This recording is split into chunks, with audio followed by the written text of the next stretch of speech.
to do is turn around a little bit. Usually I say this at the end, what I'm about to talk about, but we decided to have it now and then the two other little words, short words at the end.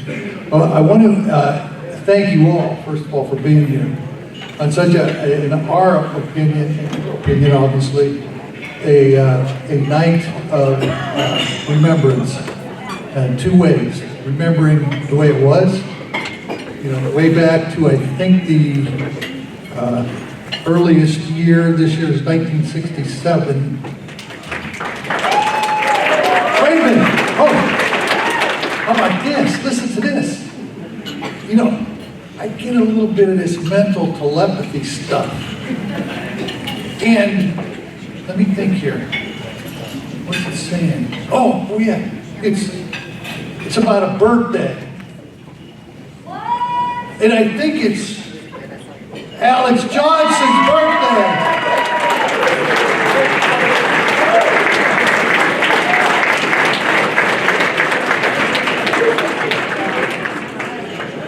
My pleasure, Alex. And all the way up to, I think, he was a 1967 graduate, and I'm pretty sure 2011, and Jen Shiley. Did I get that right, Jen?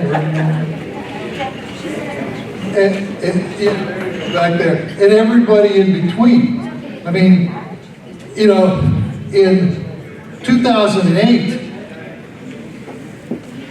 the district came to its senses and found somebody to take on the daunting task of establishing an athletic hall of fame for Austintown Fitch.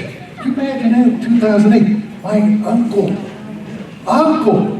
was on, Randy, was it 1931 basketball team that won the state championship.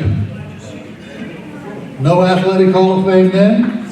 None until 2008. So, when I say daunting task, you see what yesterday was.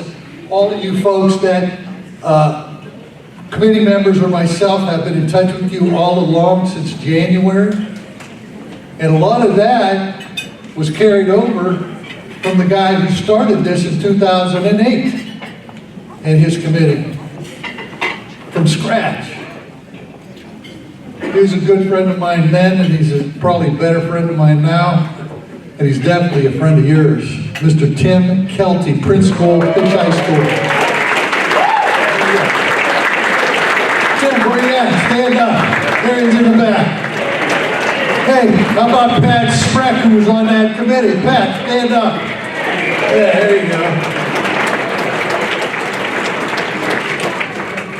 And when we were asked, committee, myself, were asked in 2015 after a messy 2014, and Tim's group, that was a different group, to take over and return to glory the athletic hall of fame Tim had put together.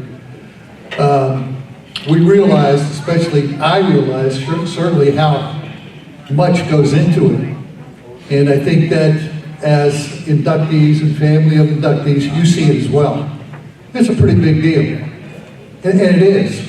I mean, the Wall of Fame didn't exist until 2017. What? Are you kidding me? I see him at Boardman, I see him at Ursuline, I've seen him in other schools throughout the district, Mahoning, Columbia, and even Trumbull County, but not at Fitch. Guess what? Fitch probably has the best Wall of Fame in the entire area. Yeah. In fact, the company that has our contract also does Ohio State, and they've done Stanford as well. And last thing I heard was they may be doing Boston College as well. And you guys got to see it yesterday, so you know what I'm talking about. And anybody here that hasn't seen it, stop down sometime. You'll be impressed. Thank you to the following people. First of all, let me talk about the Board of Education. The girl that interviewed inductees, when you first got her, Kathy Mock. Right here, Kathy, thank you, she's part of our team. And also the president of the Board of Education, Kim Spreck, in the back. Kim, stand up, say hello.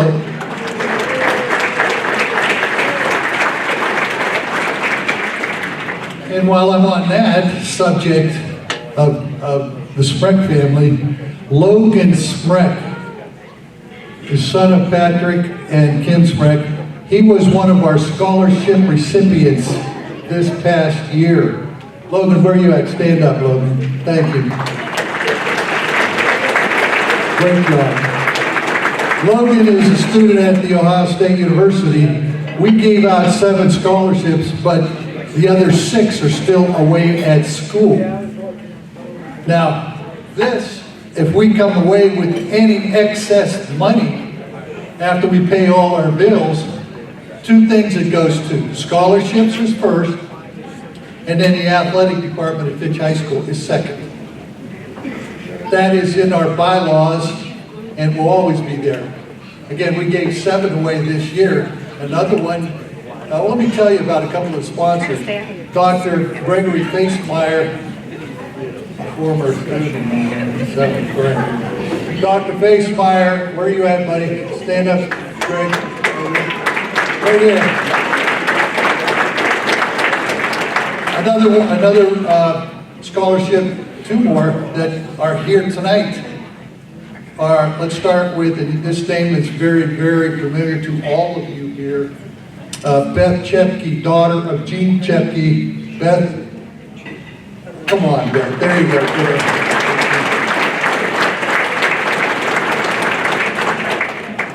And you all heard of the Durango family, I'm sure.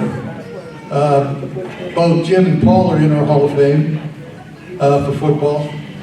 Jim at Columbia and Paul at Michigan, who won Colgate. Excuse me, I forget about the team thing, you know. So Marilyn Durango sponsors that scholarship, and she's right back here. Retired teacher at Fitch High School.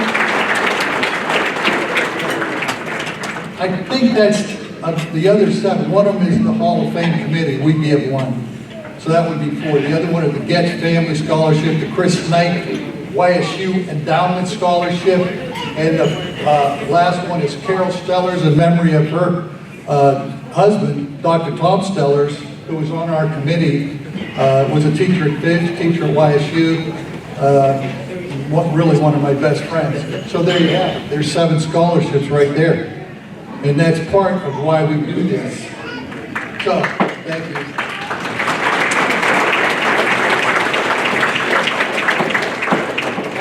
I noticed some people from central office here. I'm pretty happy about that. Blaze Karlovic is here. Where you at, Blaze? Here's Blaze. You can stand up, Blaze. Thank you, buddy. Appreciate it. Thanks for coming. Janet Foley, central office. She was a student of mine, 7th grade. Hired her as a teacher, and now look at her. Wonderful. Is there anybody from Central Office on this? Oh, Andrea, forgot about Andrea. Andrea's over there too. Thank you for coming, Andrea, appreciate it. Absolutely. Athletic department, our athletic director, I believe this is 2nd year. Russell, am I right on that? 2nd year. Former Fitch graduate, doing an outstanding job. Russell Hauser.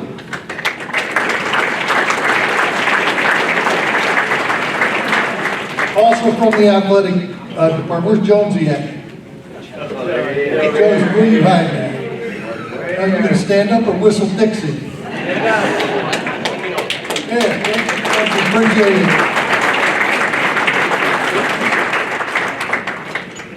Jonesy's wife Alice is also part of the department, couldn't make it tonight.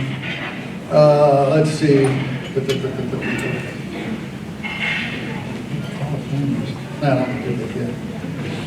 Let me mention a couple of teachers who came here just because they wanted to see how their students are doing. Now they're going to Hall of Fame, and this was back at the old AMS on Mahoney Avenue. Jen Shiley in fact, she probably mentioned it to you in her speech, is Jackie Ogilvy. Jackie at the old AMS. Well, yeah, you can stand up. Come on now. Come on, Jackie. And another one, of course, she's here also. Dave Phillips was around that time as well at the old AMS. And Debbie Blystone, another teacher. Come on, Debbie, stand up. Come on.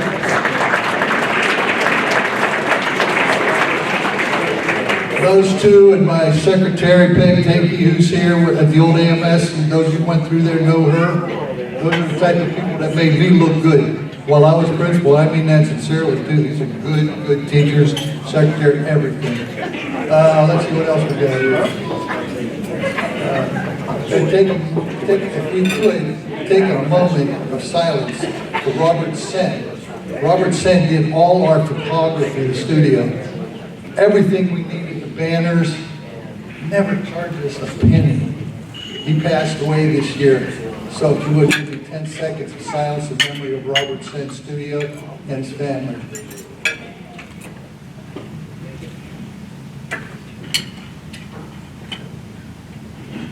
Thank you. I'd also like to mention, you've seen and looked at the programs, couldn't do it without our advertisers either. They've done a great job for us. And they continue to do that as well.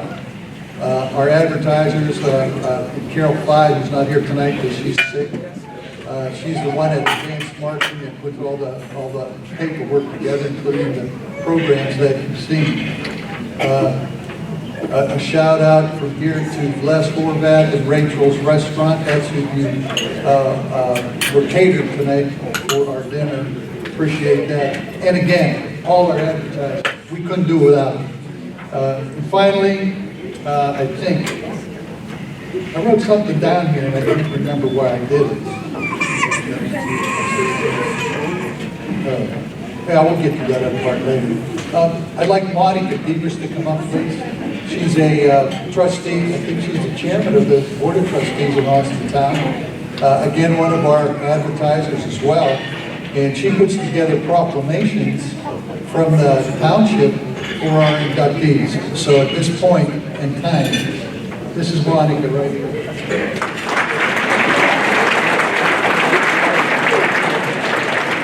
Good evening, everyone.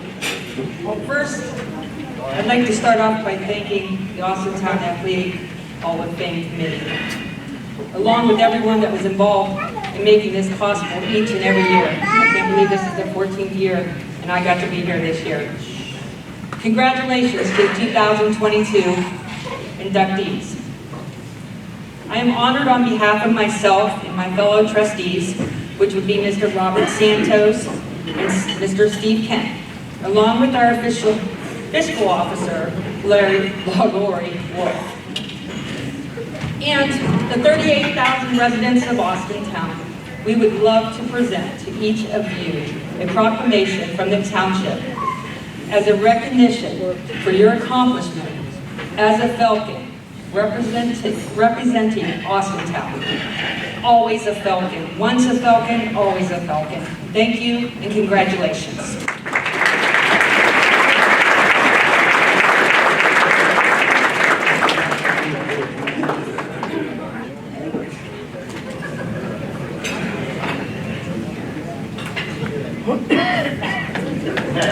Okay, ladies and gentlemen, we have 13 individual inductees and one team, so we're going to get started. A 1977 grad of Fitch High School, inducted into the sports of baseball and football. Jim Winterburn is a proud 1977 graduate of Fitch High School. While at Fitch, he earned 7 athletic letters, 3 in baseball, 2 in football, and 2 in basketball. Jim was selected to the first team All-Steel Valley his junior and senior seasons and had a career batting average, get this, .385. Pretty impressive. In football, Jim was voted co-captain for the 1977 team. He was the Falcons' leading rusher both his junior and senior seasons, gaining over 1,100 yards and scoring 8 touchdowns. He earned all Steel Valley second team recognition as a running back both years. After missing his junior season due to an injury, Jim played on the SVC Co-Championship basketball team his senior season and averaged double figures in scoring. A well-rounded athlete, I would say. Ladies and gentlemen, Jim Winterburn. Jim, come on up.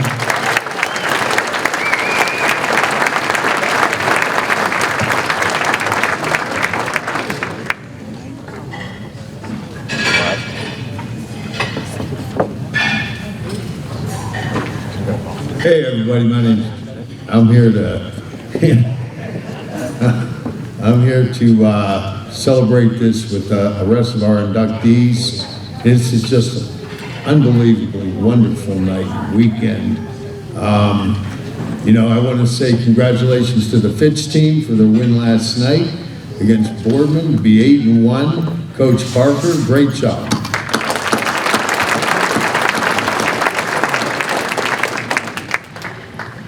Secondly, I want to thank the committee for this induction, and to all the inductees, congratulations on, you guys put it out. My son, he's involved with some Ursuline things. We lived in Girard at the time, and he was this morning, we were at breakfast, and he said, wow. He said, I can't believe how much they do and how well they do it. And that was even before tonight, so, just a wonderful, wonderful thing. Dan, thank you. I recruited Debbie Love into it from the very beginning, and then I exited out of the committee before it even started, but I'm going to get back in there after I retire in a couple of years, hopefully. Retire in a couple of years. The stock market needs to get going for us. Right? I want to start off thanking my family. We grew up Fitch Falcons. My dad was coach of the Falcons in 60, 61, 60. In there, prior to that, he coached at Canfield, and then he came to Fitch. Was a teacher, was our principal for many, many years, including when we went to the school. And people say, man, you're lucky you're there. Man, you got another thing to think about there. And he heard everything we did, right? But he was good at keeping school in school and outside of school, outside of school. It's my dad, his time in Fitch was the right time for him. And when it wasn't the right time, he exited, and he's doing great today. Actually, he's doing well today. He's 91 years old. My brothers rolled him into the last night. I was so unexpected. I had told a couple of people, yeah, my dad won't be making it. And a month ago, they put him out they said he has a week.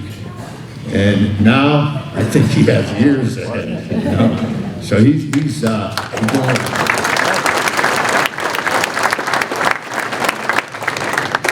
And my mom's here, Mimi. She was always the glue of our family. The one we went to, she was our go-to, always. And because we knew we were probably going to get a yes or get what we wanted to do when we went to Mimi. Her husband, our stepdad, John Baglieri, they were married for 47 some years. And I got to tell you, that was one stand-up guy. He came into our lives and said, I'm not your dad.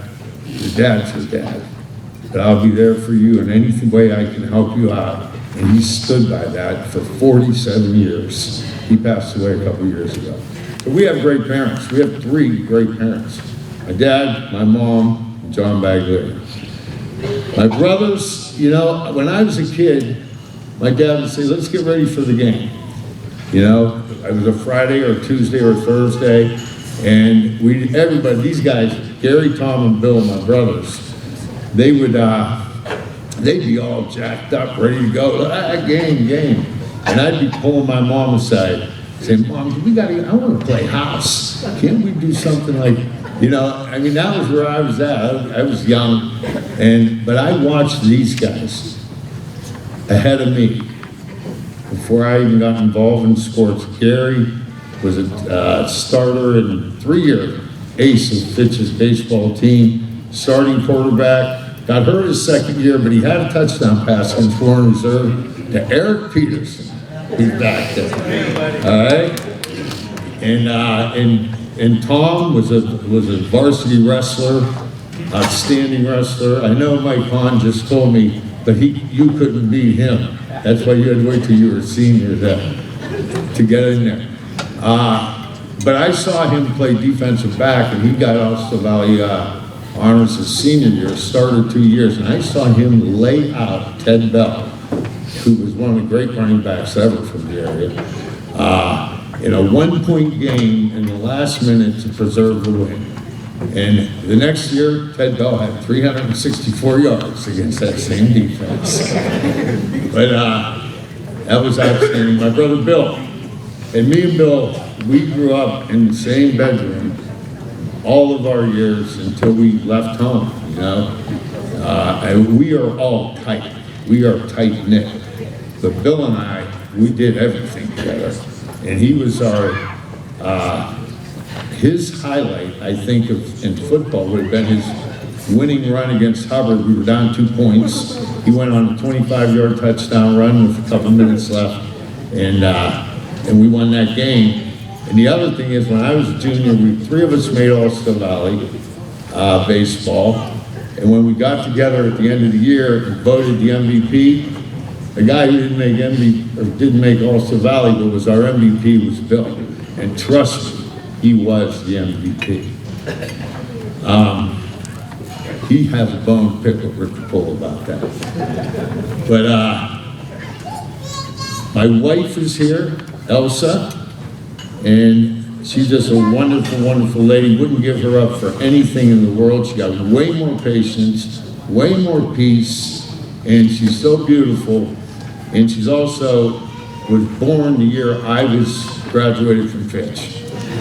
So she keeps me young. Let me tell you, in more ways than one, if you know what I mean. My son Jimmy, his wife Jackie, my granddaughter Grace. Tremendous people. Jimmy is the president of the Booster Club at Ursa.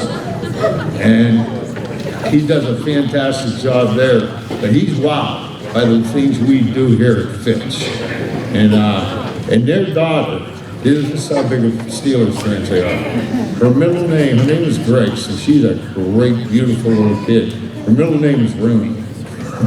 So they're pretty big Steelers fans. My cousin Marilyn happened to be here tonight too. She's a huge Ohio State fan. I mean huge. She might have missed 5 home games since the 60s when she graduated. And they're off today, so she's here. And you're not off the hook for your famous chocolate chip cookies for Christmas, okay? Make sure you're there for that. A little bit about the coaches and the teams we played on. You know, my senior year, we were 50-10 in football, basketball, and baseball. And if you put wrestling in there, and Coach Resch, you put track in there, Coach Garcia, we dominated this whole area. And we won probably 85% of our games. And we're just dominant, you know. Our coaches, we had Coach Price, one intimidating guy.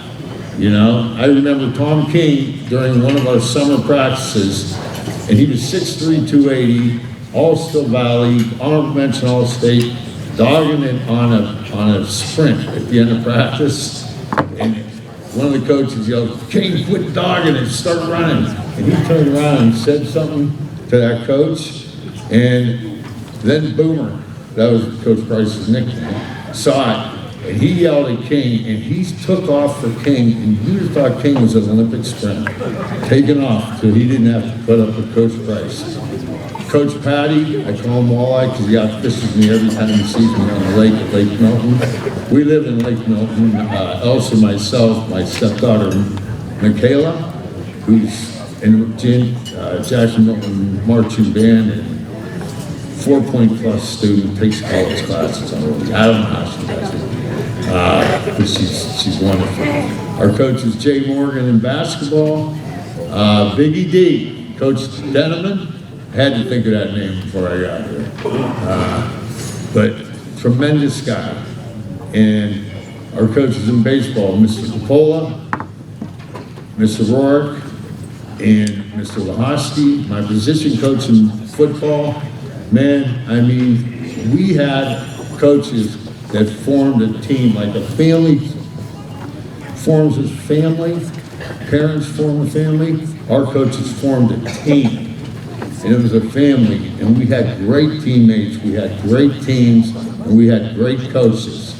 Coach Coppola and Coach Denneman are both in the Hall of Fame, but I think they're all Hall of Fame.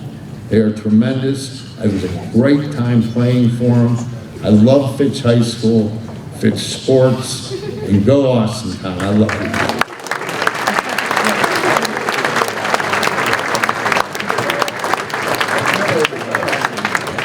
So on behalf of the Austintown Fitch Hall of Fame Committee, we now induct you, Mr. Jim Winterburn, into the Hall of Fame of 2022.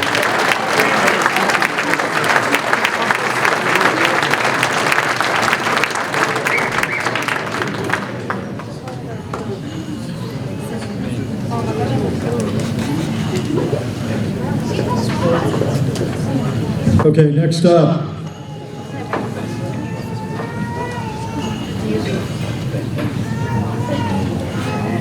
She will be inducted into the track sport of the Hall of Fame. Jen Shiley was 6 years old when she began playing recreational soccer. That continued into high school and where she was a 4-year letter winner. But her standout sport was track and field. At Austintown Middle School, she still holds the record today in the 400-meter dash.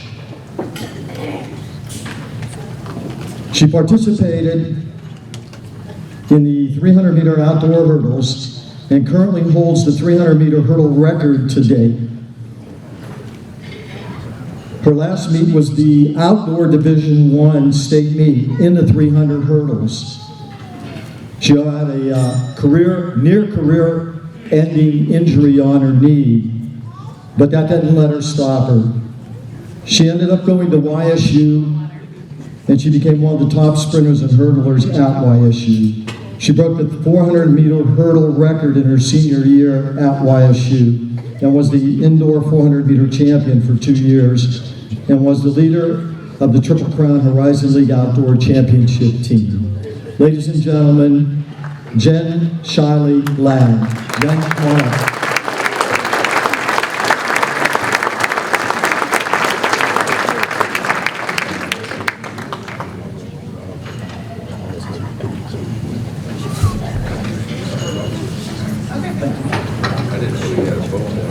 All right, so I just want to say thank you.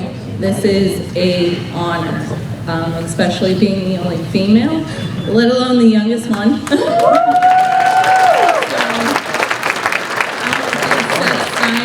He was the one that nominated me. You are one of the major reasons who I am today.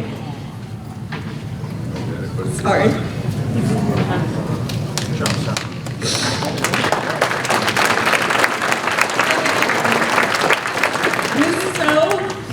And I must say, Mr. Beanie, you started me out in in elementary school when you made me run around that old Lloyd Elementary School in the back. He was the one that started me off, then passed it on to Miss O. You are so dear to my heart. And I can't appreciate you any more than I do. So I just want to say thank you so much for this. Really appreciate it.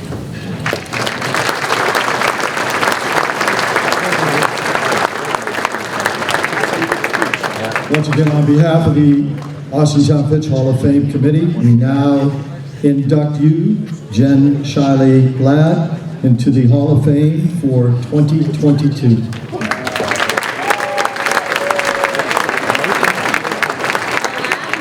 a lady small? It's a joke. Oh, So it's just Shiley. now she tells me.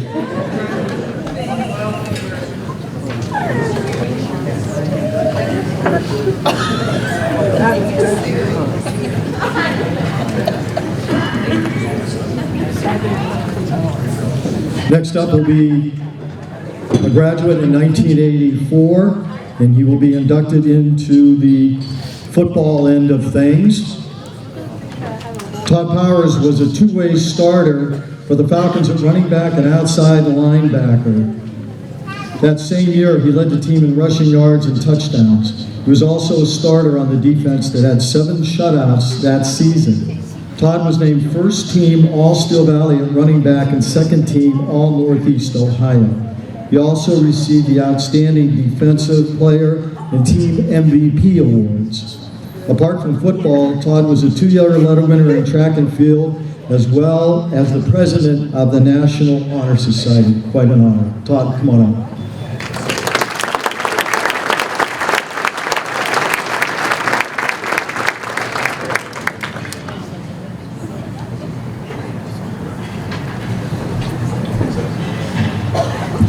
Thank you.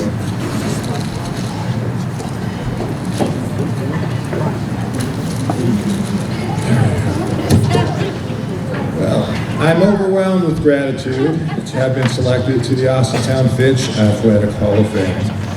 I'm honored to have my athletic abilities, thank you, to have my athletic abilities recognized by the Hall of Fame committee.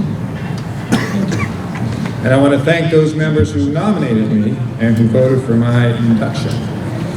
I especially want to thank Dan Bokish for organizing this event for this and the weekend, and Bill Beinecke for keeping me on track and making my attendance here possible.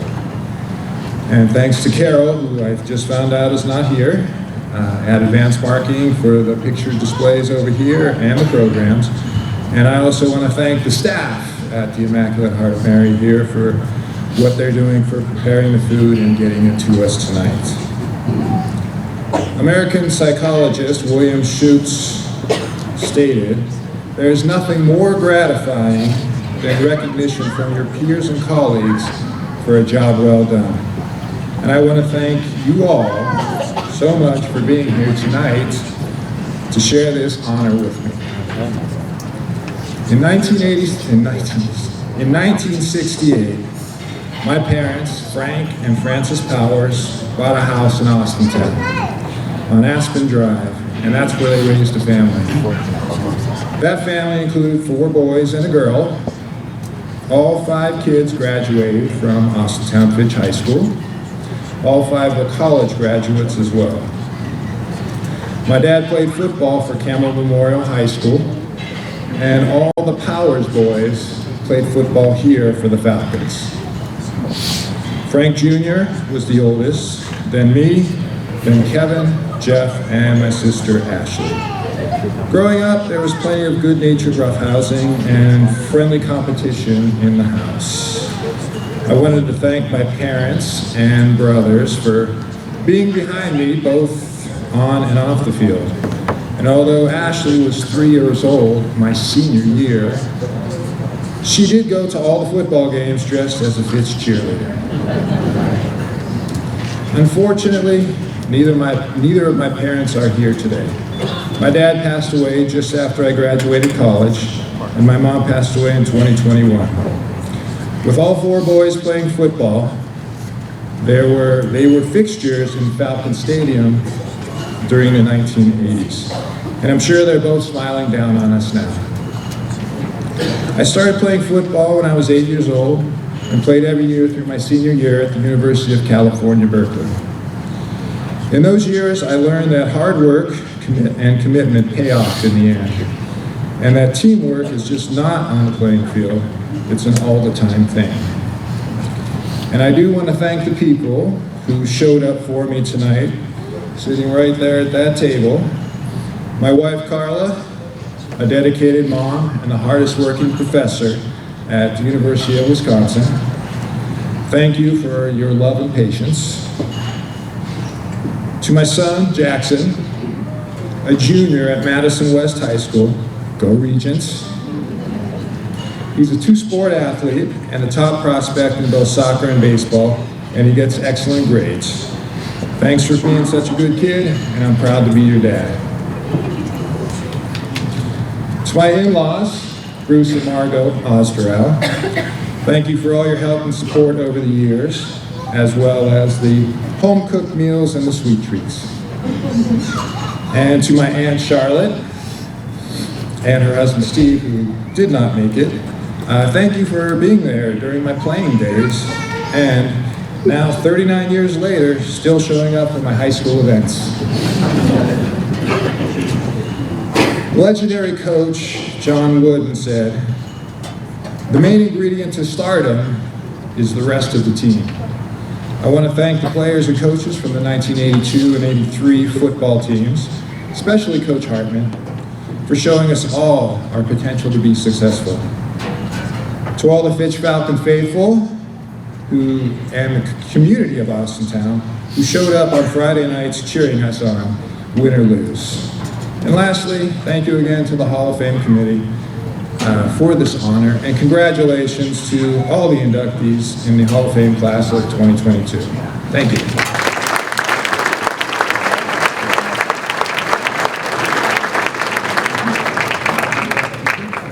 Once again, on behalf of the Austintown Fitch Hall of Fame Committee, we now induct you, Todd Powers, into the Hall of Fame for 2022. Congratulations, Todd.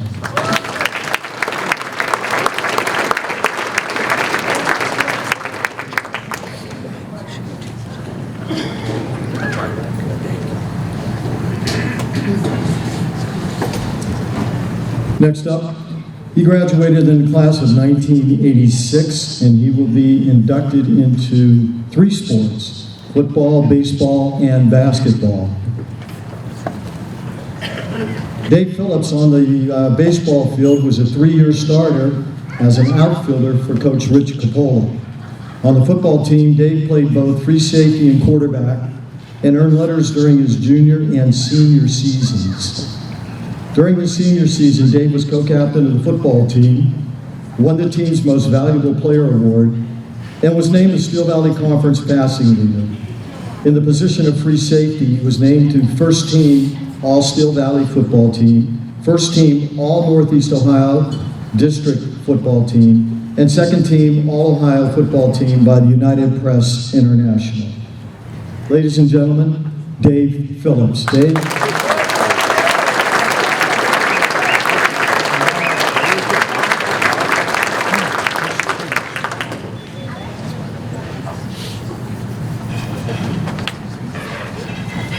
Thank you, Lenny.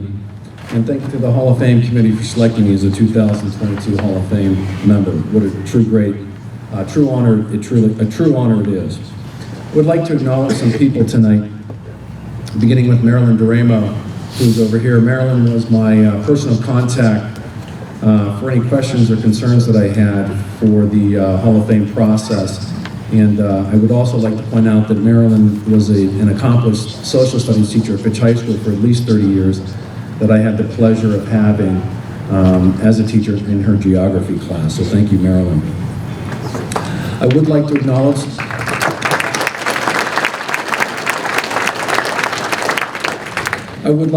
some people that are here tonight, beginning with my wife, Liz, my sons, Michael, Mark, and Jack, my sisters, Teresa and Linda, and my brother, Chuck, and my good friends, Al Drummond, and good friend and former colleague, Larry Crawford. I would like to thank some people tonight, beginning with my father, Charles Phillips, who passed away in 2014. My dad was very similar to a lot of men in his generation in that he really didn't get involved too much.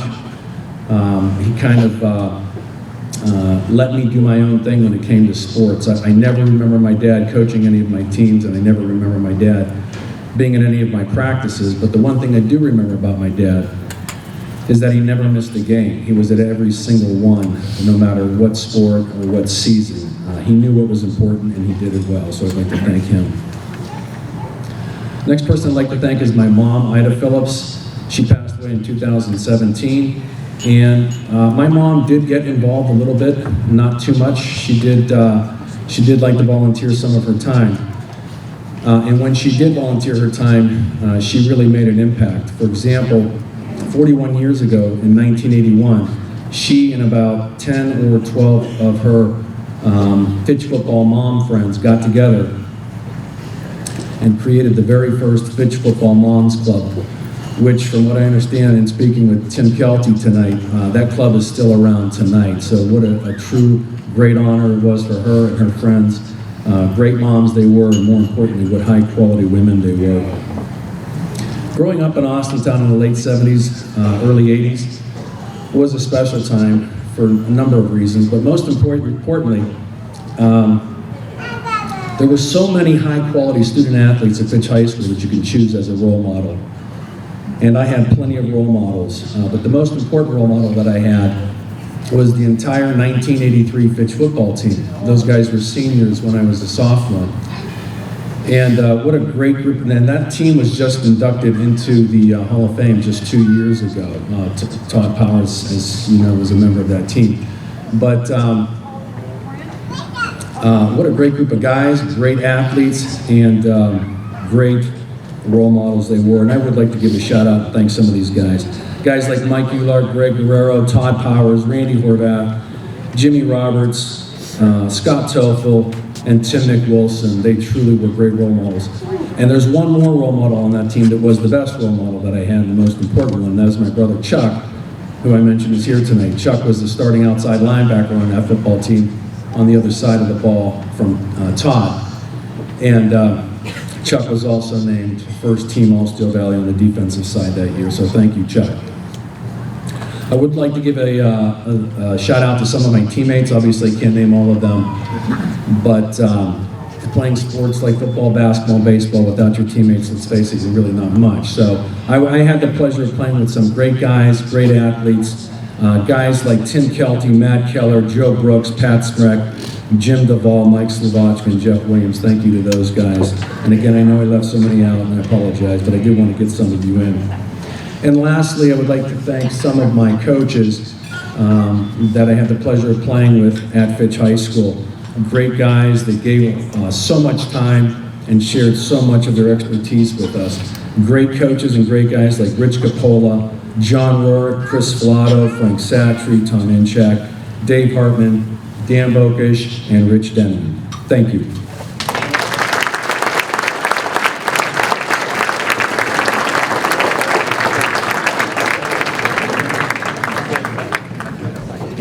That's okay. On behalf of the Austintown Fitch Hall of Fame Committee, we now induct you, Dave Phillips, into the Hall of Fame for the year 2022. Dave, congratulations.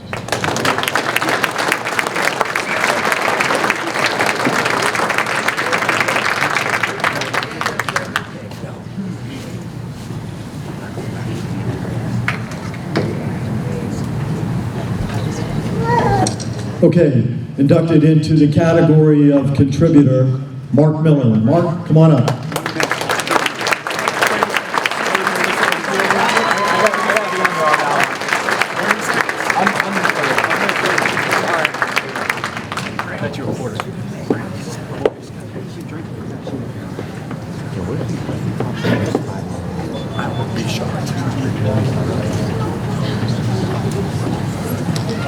Mark became an employee with the Austintown school system in December 1993 as a sweeper cleaner. A few months later, he started his long-standing career as the groundskeeper at Fitch High School. Over the years, Mark has worked on many projects, including a new turf, new lighting for the football field. And before the turf fields, the football field and end zones were painted each week by a dedicated paint crew. That he worked beside each home game. Mark was a part of that.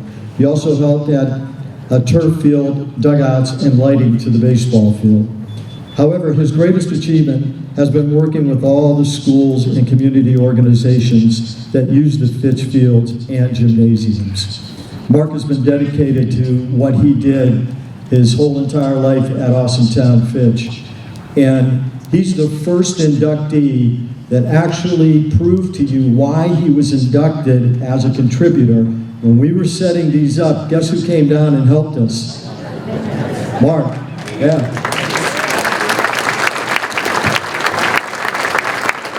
So he actually shows you why that was his determination to get into the Hall of Fame. Mark?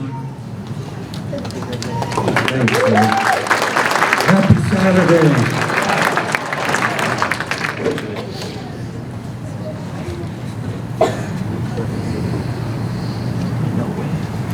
Thank you, Hall of Fame Committee, for allowing me to be recognized, remembered with these great athletes and contributors.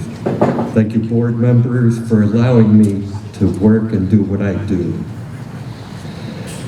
I'm honored you're accepting me as part of the hard workers for preparation of fields. Thank you to my wife, Mary Ann, for allowing me to put in the hours needed to do what I needed to do to keep game day, whatever the event was, to be acceptable as a first-class event happened.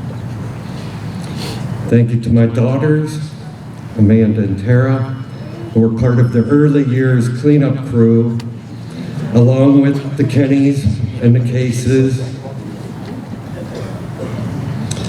Thank you, Russell Hauser, my number 6 athletic director,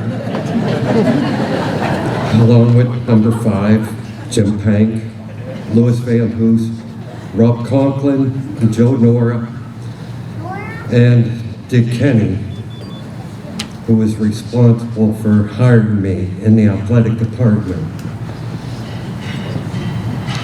and teaching me the skills I have today to be able to set up game day conditions to the highest level, close to perfect, for athletes to be able to do their best. Because on this day, it might have been the last game they ever been in.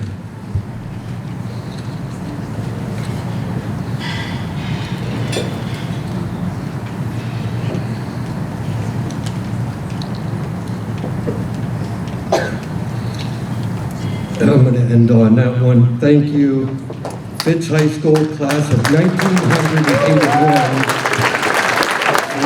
high school education. Cheers.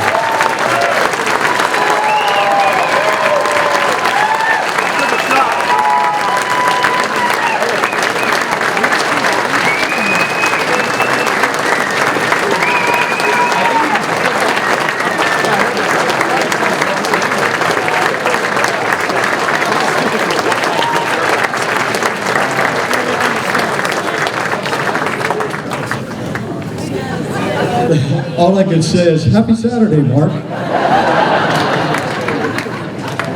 The reason I went a little bit different than the first group, he was so nervous, I thought, let me bring him down here so he could stand next to me for a little bit and get used to seeing all of you.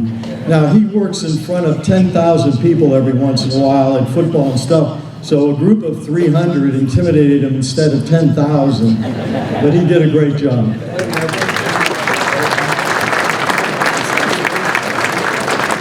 And I could say one more thing about Mark, if I may. I have never met a more humble man in my life than this young man right here. It's true. There were times when things would go wrong, and I don't know how he did it, but somehow he made it go right. It might have taken him 10 minutes, it might have taken him 2 or 3 hours, but it always happened. So, Mark, thank you for that, and I know the Austintown community. See, he's trying to get away still, folks. Mark, on behalf of the Austintown Fitch Hall of Fame Committee, we now induct you into the Hall of Fame for 2022. Thank you, Mark.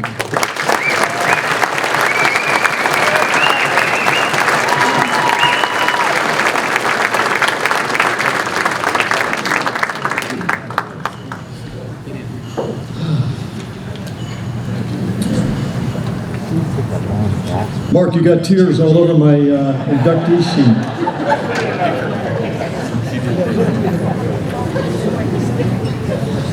Oh boy. Okay. Next up, inducted into the sports of football and track, Alex Johnson, throughout his high school years, played football and ran track. In track, he set school records for the half mile and mile.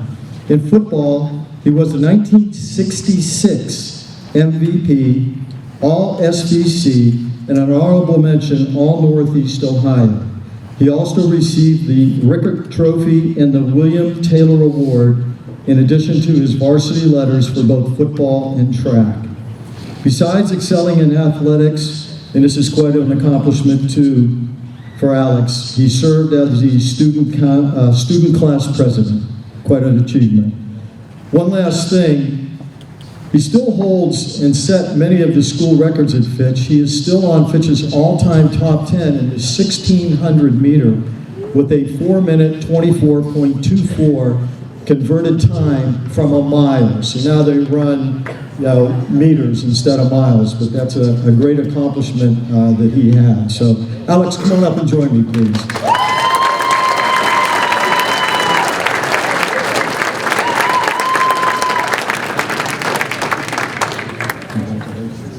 And if you want to, when you're done, we can sing happy birthday. Okay, so how do I follow that, huh? Such passion, Mr. Mark. Okay, so yes, I want to thank all the committee members and for nominating me and putting me in this. This has been quite a weekend. It means more than I thought it would. Okay. I do appreciate that. The comments you made about past accomplishments, and Dan talking about my birthday. I wish I could remember these things.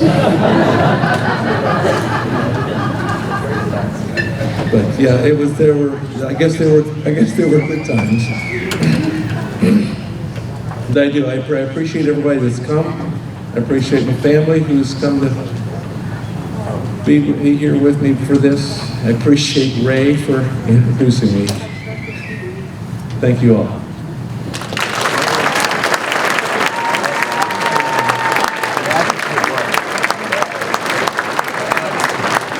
So on behalf of the Austintown Fitch Hall of Fame Committee, we now induct you, Alex Johnson, into the Hall of Fame for 2022.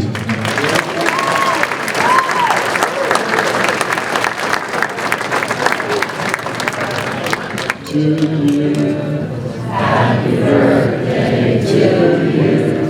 Happy birthday, dear Alex. Happy birthday to you.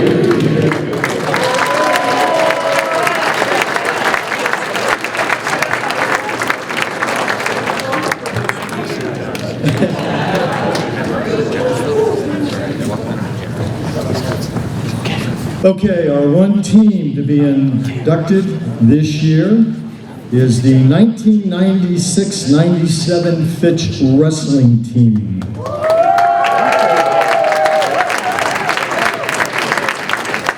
The wrestling team was 12 wins, one loss in the regular season. The Falcons were EOWL champs, league champs, tournament sectional champions, Hepner Invitational champions, 4th at the Wadsworth tournament, 4th at the Top Gun tournament, 4th in the district tournament, you get the monotony of this, and 4th in the state tournament. This team had 2 high school All-Americans, Greg Fonda and Steve Sletvold. Greg Fonda was a state champion and ranked 6th in the nation, and Steve Sletvold was a state runner-up and national champion. The coaches for their team were head coach Brett Powell, his assistants were Dave Crawford, Dan Inglis, and Greg Tabola. Ladies and gentlemen, make room. Wrestling team, come on down.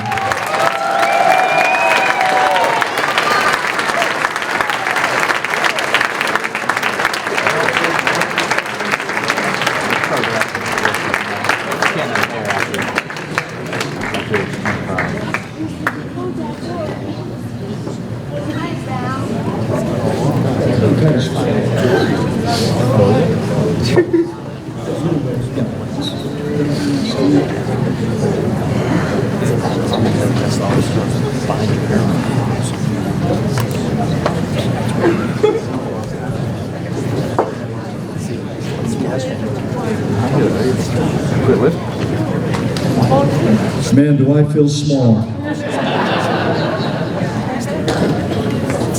On behalf of the wrestling team, Greg Fonda and Steve Sletvold will talk. Thank you.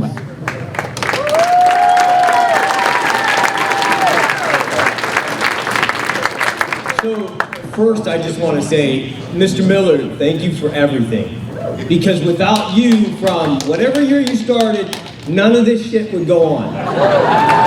So, from the bottom of our hearts, we appreciate you, and we miss Bob Seeger playing every time there was a wrestling tournament.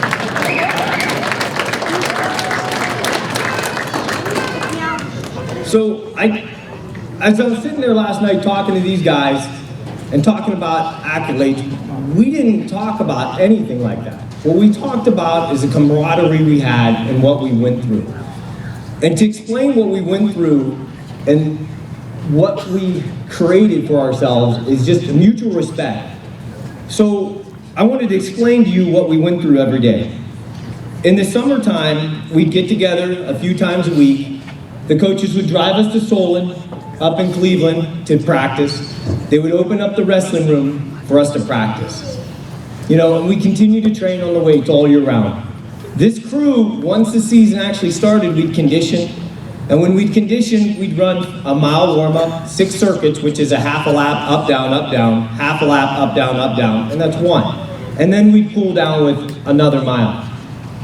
Honest to God, I thought we could compete with the cross-country team, but we were the wrestling team, and we didn't understand it, but it all worked out in the end.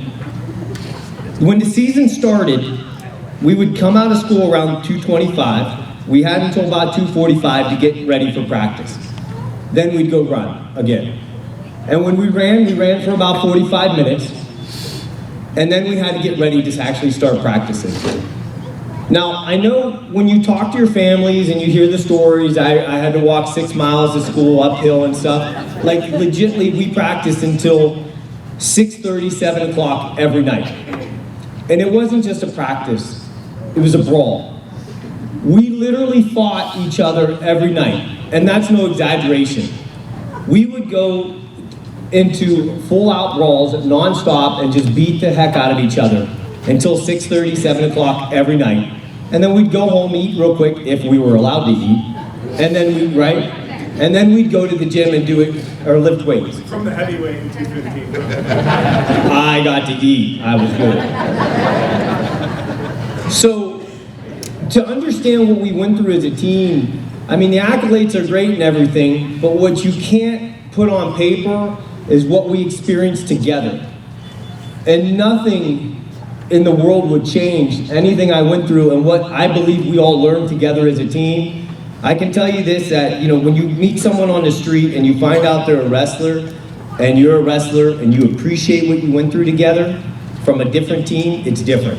But when you do it with these band of brothers, like we did, it's something special, and it will always mean the world to me. And I genuinely appreciate every single one of you guys, and I love you all with my heart. Whether I talk to you every day or not, it doesn't matter, because if any one of us called each other in a heartbeat, I truly believe in my heart, because of what we went through and what we did together as a unit, we would be there for each other. And I just want to say thank you for everyone for accepting us and voting us on. We genuinely appreciate you. Thank you to the coaches. Thank you to everyone, the family. I love you, my wife, my kids. Love you all. Thank you.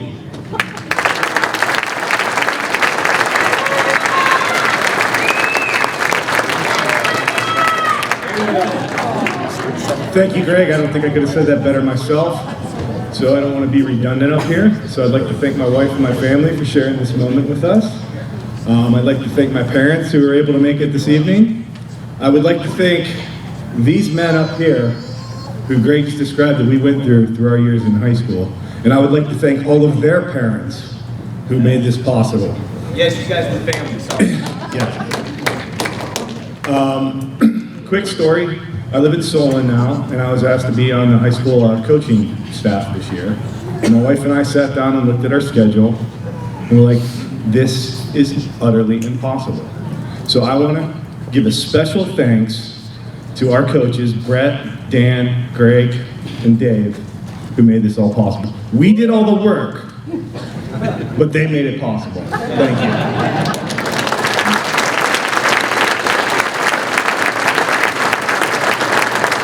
Hey, John Bird. John Bird. I think you could pawn these guys off as your team this year, don't you think? They look like they could still win. Yeah. There you go. There you go.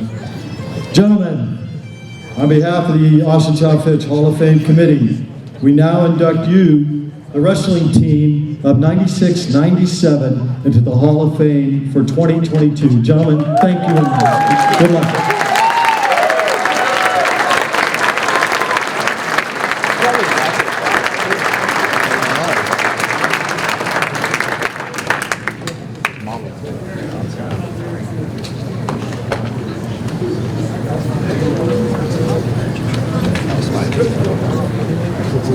Okay, this is going to take a few minutes, folks.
Once again, we'll wait till things quiet down another second or two.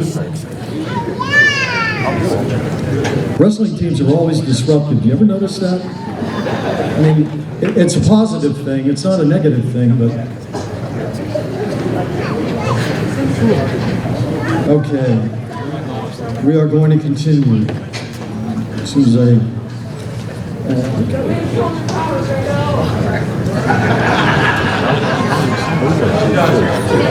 A 1985 graduate, he is going to be inducted into the sports of track and cross country. Dr. Steve Hare was a class valedictorian at Fitch High School in 1985. In middle school at Austintown, Steve set school records in the 1600 meter run and the 800 meter run. He also set the Mahoning County Middle School meet records in the 1600 and in the 800. All four of these records still stand today after 41 years. Steve is tied with Alan Charshu and Bob Lund with 4 listings on Fitch's all-time top 10 indoor-outdoor list for distance runners. He has held the school record for 37 years in the indoor 800 meters. Steve was a 4-time Mahoning County track champion, 2-time Steel Valley Conference champion, and helped his team become the Steel Valley champs 3 times.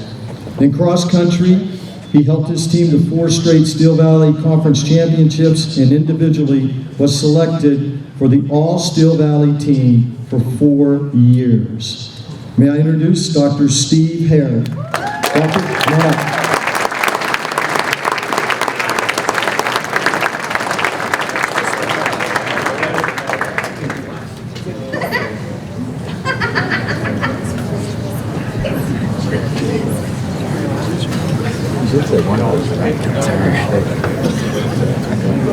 Good evening, can you hear me? Ready to have some fun? Yeah? All right. I know when everyone comes up here, they're like, wow, how long is this guy gonna be? So I'm gonna be about 5 minutes max, okay? And I'm gonna, where's Boke? Boke, where are you? Huh? Where's Bokish? Boke. Oh, there you are. So you made fun of me with my blue bag over there, right? Because I took 2 keys, right? I flew the furthest here from Florida. I took 2 keys. I left them all at home. My wife calls me up. She's like, where are the keys? I'm like, they're at the house. I look in the bag. They're there. They had to get an Uber here. They put 7 people in a car. Wow. Thanks, Bo. Appreciate it. All right. So 5 minutes. Yes. And if you're standing up here, or if you're like Coach Steiner back there, I own the microphone and you're in trouble. First off, I want to thank the Hall of Fame for honoring me with this. I brought these guys up here because I could not have achieved this honor without them. My name may be in the Hall of Fame, but I just represent this group. They are my teammates and they are my friends from 40 years. If you could turn to page 13, you will see an amazing picture from 1985. And then you will see one from the year 2019. It is literally almost the entire same team. Coach Steiner was kind enough to send the picture or the jerseys to us, and it's just an amazing group of friends and teammates. And Coach Steiner, thank you very much for doing that.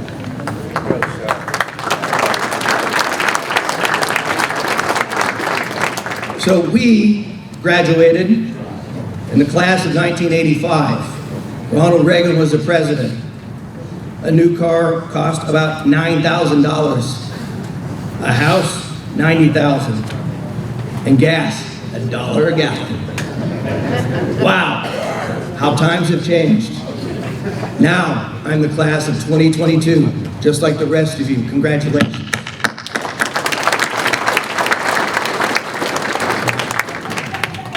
Entering Fitch High School, I was the fastest middle distance runner to ever step foot in there. I'm fortunate that those records still stand after 41 years. Anyone know who was second? Alan Sharshu? No. Justin Solly, where are you? Can you stand up? This young man right here. Please stay standing for 1 second so I can tell them about you. Justin Solly is my guest this evening. Justin is the second fastest middle distance runner to ever enter Fitch, nearly breaking my record. But I don't think what anyone understands is Alan Sharshu was the greatest Ohio track and field athlete ever. And he broke his record. He ran faster than him.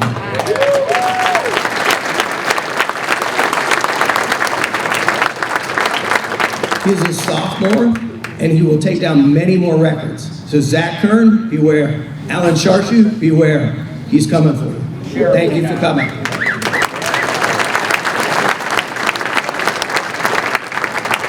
Gonna make fun of them now? All right, so with so much glories in the past in the 70s, I entered Fitch with much expectations and pressure as a 14-year-old kid. Heck, you're just trying to find your class and not getting the shit beat out of you, right? How about you? We all had high hopes for a few state championships, but those goals did not come to fruition. 1 year later at the University of South Carolina, I did run a 408 mile. That would win the state championship now. So I guess I just reached puberty a year late. Tanya, there's another news as well. Coach Steiner's offered me a job here with coaching Justin. He's going to be all-you-can-eat Wedgwood pizza, and I've accepted. Thanks, Coach. My teammates and I have been friends for all those years, and to me, that friendship is more important than any state championship could ever be. Thank you so much. Love you guys. All right, I'm about 3 minutes and a half, right? Got a minute and a half left, I promise you 5. Now it's time to thank people. In closing, I need to thank, of course, the greatest coach ever, Coach Mike Garcia, for his leadership.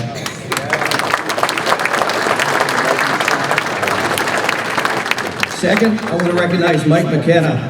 He was not only my neighbor, he was my friend, and we worked hard to make each other better. Thank you, Mike McKenna. He's not here tonight. Seth Steiner. No, you got to stand up. Come on. Yeah, there he is. Yeah, this guy has made track and field at Fitch amazing. Yes.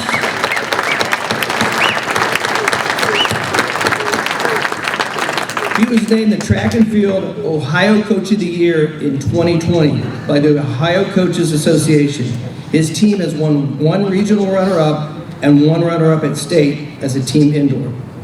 No, that's not important. What he has done is that he has assisted in getting 45 athletes in track and field to continue their collegiate education with various levels of athletic and academic scholarships. Thank you, Coach Diamond. Keep up the good work. Coach Kim, wow. Incredible man.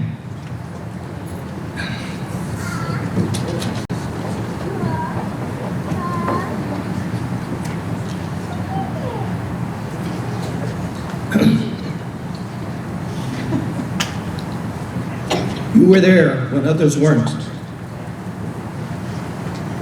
It's easy to love a state champion, but when you don't succeed, you stood by my side when others deserted me.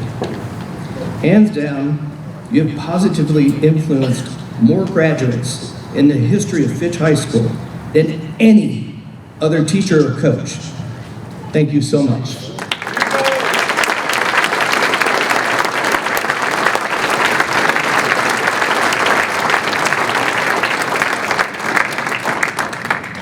Yeah, that was a tough one to get through, sorry.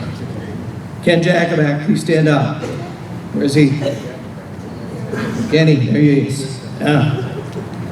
I'm not sure if he's my brother or like a real young father to me, but this is a guy that introduced me to track and field, always looking out for me and being there for me. Good times and bad. There are no words that can express how much I love you. Thank you for everything you've done for me. God bless. I'm at 4 minutes if anyone put the time clock on. Jeff Hudock, thank you for being there. My friend and I have been running mates since we were both 7 years old. Thank you for everything. For my wife, thank you for putting up with me through medical school, residency, and raising children. For listening, and to my children, thank you for listening to the same track stories over and over and over again.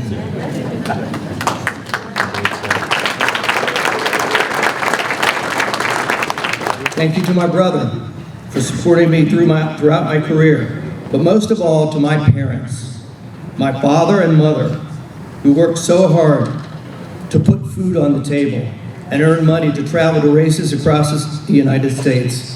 There is a hell of a lot to be said about having supportive parents. Mom, thank you for doing my homework. Wait, I'm sorry. Helping me with my homework. That's what I was supposed to say. Fellow inductees, Hall of Fame committees, ladies and gentlemen, 459-5. Thank you so much. And there's the key.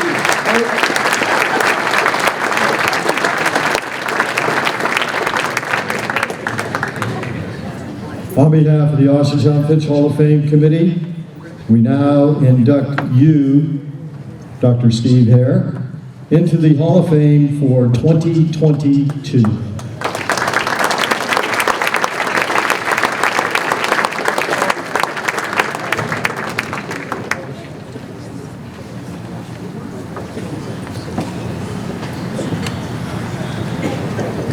Okay, I'm going to be 5 minutes. No, never mind. Wrong line. That was my line. That was your line.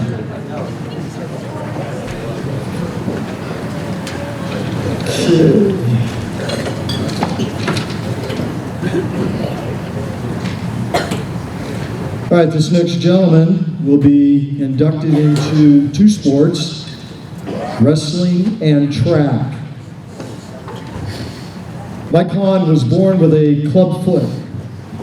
So he spent his first 7 years chasing his siblings, using his hands and one leg or crutches. He wore a variety of casts or braces until his corrective surgery at age 7. Inspired by his brother Roger, he made Mike participate in the 7th grade football and track. Mike continued participating in track in high school. He lettered as a freshman and later became the first student at the new Fitch High School to letter in a sport for 4 consecutive years. Mike gave up football when he entered high school, but because of a broken elbow, did not begin his true passion, which was wrestling, until his sophomore year. In 1973, as a senior, Mike was the first Fitch wrestler to qualify for the state tournament. After graduation, Mike became an assistant coach for the high school wrestling team at East Liverpool, and then he later assisted coaching at Canfield as an assistant, and back here in Austintown for his grandson's wrestling teams. Ladies and gentlemen, Mike Hahn. Mike, come on up.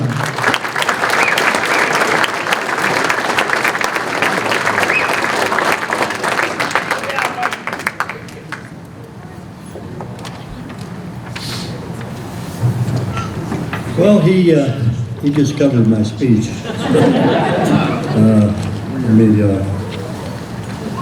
Once upon a time, oh no, that's for my grandkids, I'm sorry. First of all, I'd like to congratulate all the inductees. It's a great honor to be in here. I feel humbled and honored to be inducted to Fitch's Athletic Hall of Fame. I want to thank my family who's here, my wife and my kids, and my school and my coaches. Thank you to Phil Resch, who was my coach at the time, for coaching wrestling, and the late Mike Garcia for my track. They both were great influences in my life. They both were there when I needed them personally and athletically. They both talked me into putting football, so because of my leg, in which he covered. I was born with a club foot, and for people that don't know what a club foot is, I had a severe club foot that was twisted all the way up around, and my toes and the bottom of my foot was flat on the inside of my leg. That's what took 7 years to correct. So, like you said, I did a lot of running around on my hands and one foot. So I don't have to go over that now. You could just the cast and braces that tied you up and made you do things differently in life that helped you to be tougher. My older brother Roger, who was pole vaulting and broke a 40-year-old record, he was always my competition, always pushing me, and I appreciated that very greatly. It taught me toughness, and it made other things that I couldn't do, like running, to get in shape. I had to push myself with other things. Just like my coaches at Still Valley, 1 year in Boardman, Coach Garcia told me, Mike, if you beat the 2 pole vaulters from Boardman, we can win Still Valley, and I'll get you a steak dinner. Well, we won, but I never did get my steak dinner. But that's okay. When I was a senior, I went to Coach Resch, and I told him, I said, I don't care what it takes. You do whatever you have to do to push me to go to state. I want to be the first one to go to state. And that's exactly what he did. Whenever I'd be taking a break out in the hallway after thinking I was dead, laying out in the hall, he'd come out and say, Mike, what'd you tell me at the beginning of the year? No matter what it takes, you're going to do it. So let's get up, let's go, let's get back in. So that's what I did. And all the munchkins back then, we had Mike Hardy and all the Donneys, they were all small then, they were freshmen. And they'd all, 7, 8 of them, 9 of them, gang up on me, get me on the mat and pull the hair on my legs. And they all got it after that, but that's okay. It made me tougher, I enjoyed it. But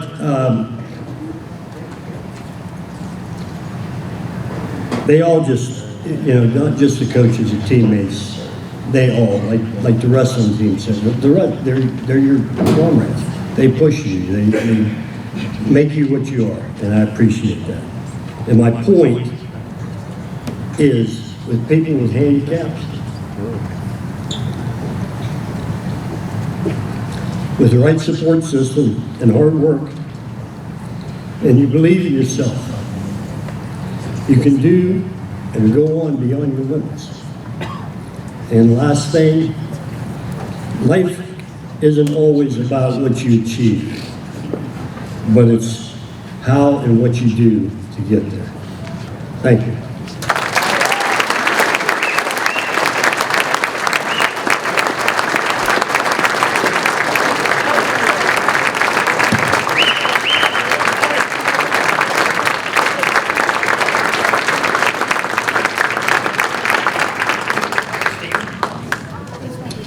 On behalf of the Austintown Fitch Hall of Fame Committee, we now induct you, Mike Hahn, into the Hall of Fame for 2022.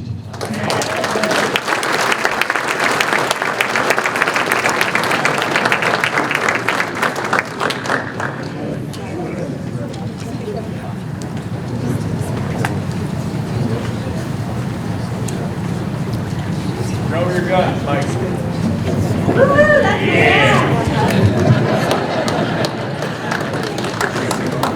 The next inductee will be inducted into the sport of baseball.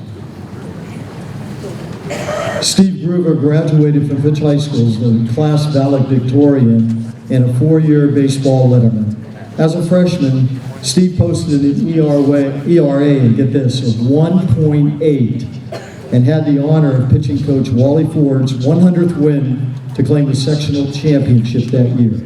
The following year, Steve was regarded as the ace on the team, posting a 2.1 ERA in the Federal League, which is a very, very tough task. Federal League baseball and all sports are amazing. It's incredible what he did. And claiming the single-season strikeout record in the process. He bested that mark as a junior and would later go on to set the all-time strikeout record for the program. After high school, Steve attended the University of Tennessee on a baseball scholarship. At Tennessee, he was named to the Southeast Conference All-Academic Team all 3 years of his career. Quite an accomplishment there. After his junior season, Steve was drafted by the Minnesota Twins in the 7th round, and he played 4 years of professional baseball in the Twins organization. As you can see, I'm a big Twins fan. Ladies and gentlemen, Steve Groover. Steve, come on.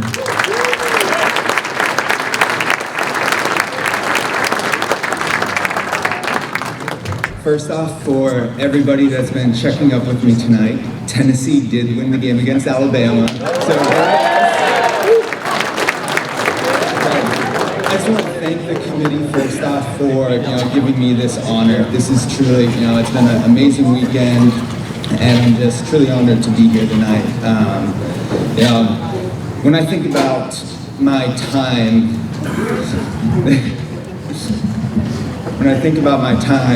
here at Fitch, my high school career, I don't think about the stats. I don't really think about the wins and losses. I think about the memories that I made with my teammates, my friends, my coaches.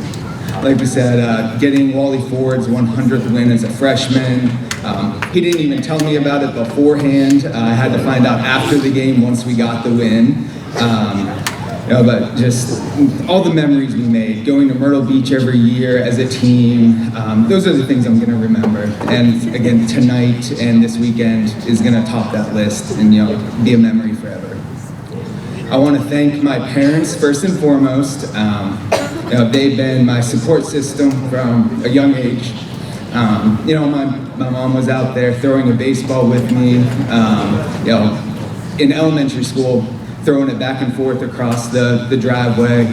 They just instilled, they knew I loved baseball and they pushed that and encouraged me to just, enjoy it as much as I can. They never pushed me to, be competitive or be the best. They just wanted me to have fun, and I think that's a big reason why I pushed myself as much as I did and got to where I could. And I want to thank my dad for being my role model. His work ethic was something that I always admired. And without him and without my mom, I wouldn't be here today. I want to thank my friends. I think it's really rare to have a group of people that you meet in 5th grade and stick together this long and can still say that you're truly best friends and in each other's lives. So thank you guys. And finally, she wasn't in the picture back when I was here at Fitch, but I want to thank my loving wife for, pushing me now and, being my support system now, and just enjoying the loving life we've made together. So, thank you, everyone.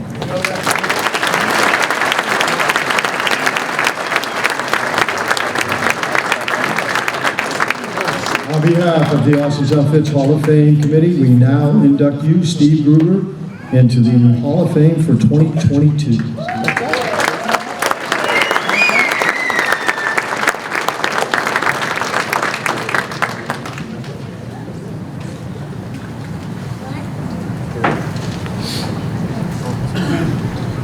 The next inductee will be inducted into two sports, football and wrestling.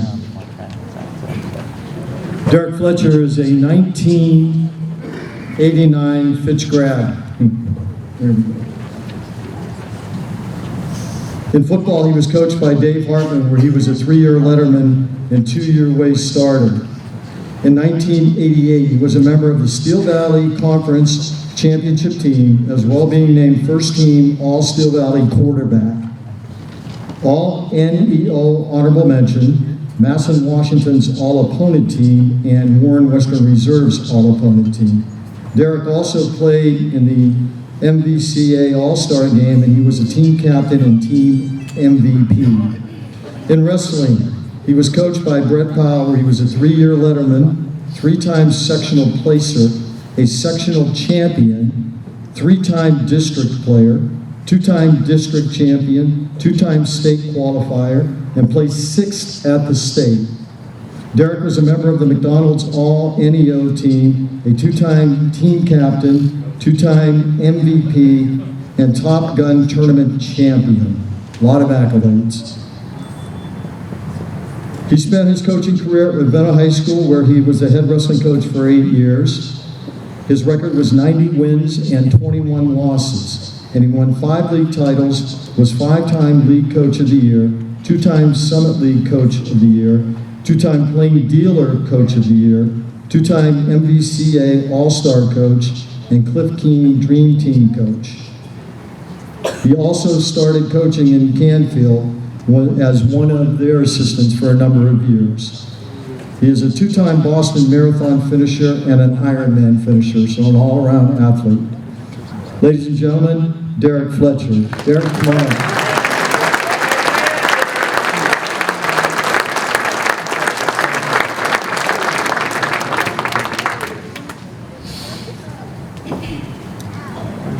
Good evening. I would like to start out by thanking the Hall of Fame Committee and anyone else who had a hand in my induction into this year's class. I'm truly honored and humbled to be part of such a special group. I would also like to personally thank Mr. Bokish, Danny Horacek, and Mr. Raymer for all their help and guidance throughout this process. Those who get inducted into Hall of Fames never do it alone, and I am no different. I had a lot of positive influences in my life, as well as people that led me here. People like my parents, teachers, my coaches, and the community of Austintown as a whole. These people had high standards, high expectations, and they held you accountable for your actions. It was these people who sent me down a path to be successful. I'd like to take this opportunity to thank all of my coaches for their dedication, leadership, character, integrity that left a lasting imprint on my life. I would also like to thank my teammates. Through all of our hard work and shared suffering we went through, we were able to create moments and memories that last a lifetime. Through those memories and moments, I made lifelong friendships that as I get older, I cherish even more. When I was done competing as an athlete, I started coaching to try and make a difference in kids' lives as my coaches did for me. I was blessed to have some great people by my side, guys like Brett Powell, Dave Crawford, John Bird. Didn't think I was going to mention you, did you, John? Rich Donady and Dean Conley. I thank these guys for their time, their passion, and most of all, their friendship. I'd like to thank my parents for being my compass and giving me direction growing up. My sisters, Dana and Darcy, and my father-in-law, Kurt, for all of their support and for being here tonight to share on this special occasion. I'd like to thank my wife, Michelle, the real Hall of Famer, for her unwavering love and support and for all she has done for me and our family. My daughter Emerson and son Ethan are here. And of all of my accomplishments, these are the two I'm most proud of. Before I end, I'd like to congratulate all of the other inductees on all of your successes and a job well done. Thank you, and go Falcons.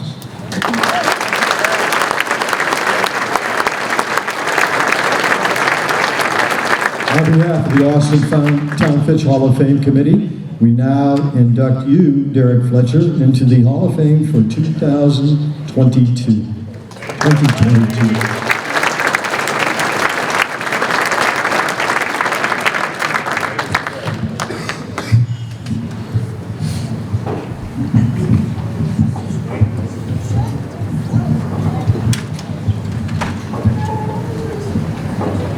Just getting ready for the next speaker.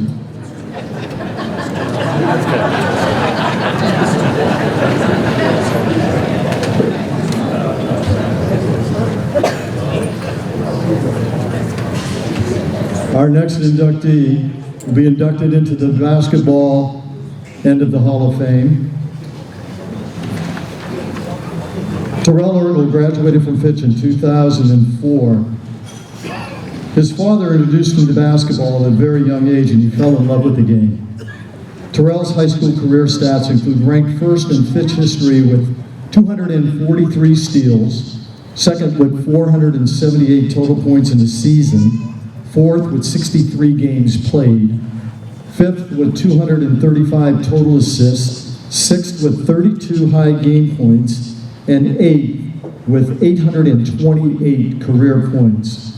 He earned all first team All-Federal League, all first team NEO, North-South Ohio All-Star, and All-Ohio PA All-Star. In 2004, he was awarded the Boys Basketball Player of the Year, averaging 20.6 points per game that season. Terrell also earned his first All-District and third team All-Ohio honors. Ladies and gentlemen, Terrell Ertl. Terrell, come on up.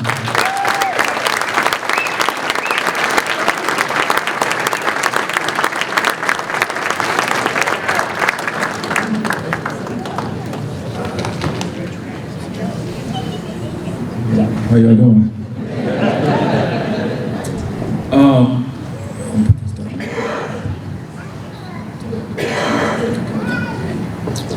First I want to say how grateful I am to be part of Fitch Hall of Fame. It means so much to me. For me, it was all about the program, Austintown. It's always been about the program for me. It was never anything individual or personal. It just happened to fall that way. My goal when I first started out was for Fitch to be feared throughout and get the respect that they deserve throughout the state of Ohio. I felt that when teams came to play here in Austintown, I wanted them to not think that they could win, but only how much they would lose by. So that was something that was real personal for me, a battle to be for Fitch to be the best, one of the best programs in basketball in the state of Ohio. First, I would like to start off by thanking Coach Gary Conroy. I see you, Coach.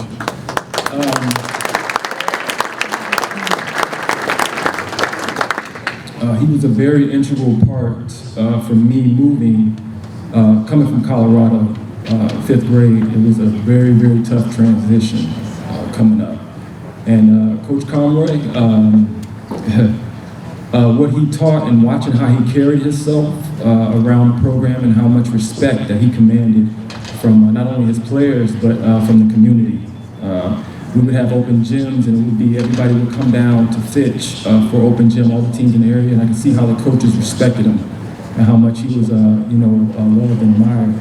And that's something that I wanted for myself, to carry myself with honor and respect. I thank you for that, Coach. You mean a lot to me, and I love you. I appreciate you. And next, I would like to thank my family. As we know as athletes, making that transition from sports on to the next chapter of your life can be very tough, you know. And you need a team outside of, you know, the sports. You need your family, and that's something that I've been blessed with, to have a great family and support system. Starting off with my father. My father is a military vet.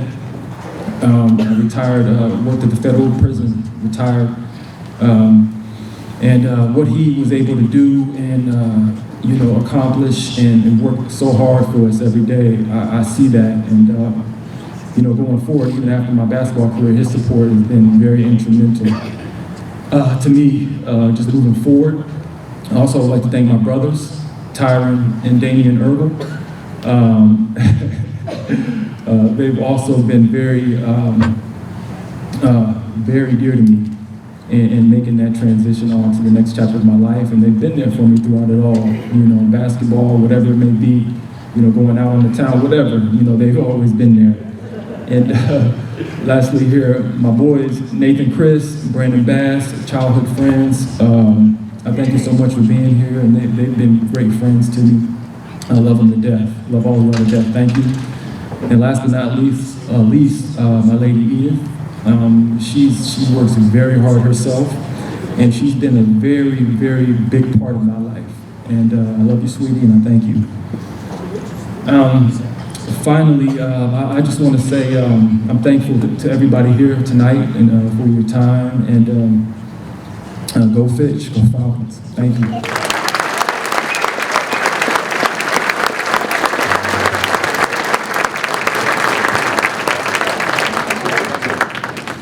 On behalf of the Austintown Fitch Hall of Fame Committee, we now induct you, Terrell Ergel, into the Hall of Fame for 2022.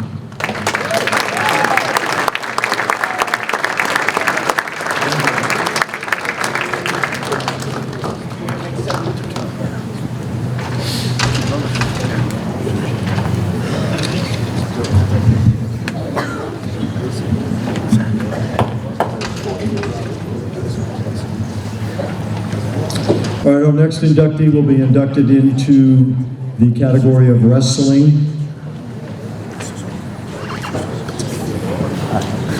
Rob Donahue. He was a 4-year member of the Fitch wrestling team under legendary coach Phil Resch. The wrestling teams for the 1975 and 76 seasons went undefeated and presided in the Fitch Hall of Fame. Rob's junior season, he finished with a 14-4 record, including runner-up finishes in the sectional and district tournaments, and earned his first trip to the state tournament. He was the first underclassman to wrestle at state and the first Fitch wrestler to win a match at the state tournament. His senior season, he finished with a 28-3 record, very impressive, and he was voted team captain along with championship fellow seniors Joe Keller and Rusty Kumper. Rob also was a placer at state, finishing 5th. Rich, do you want to come up?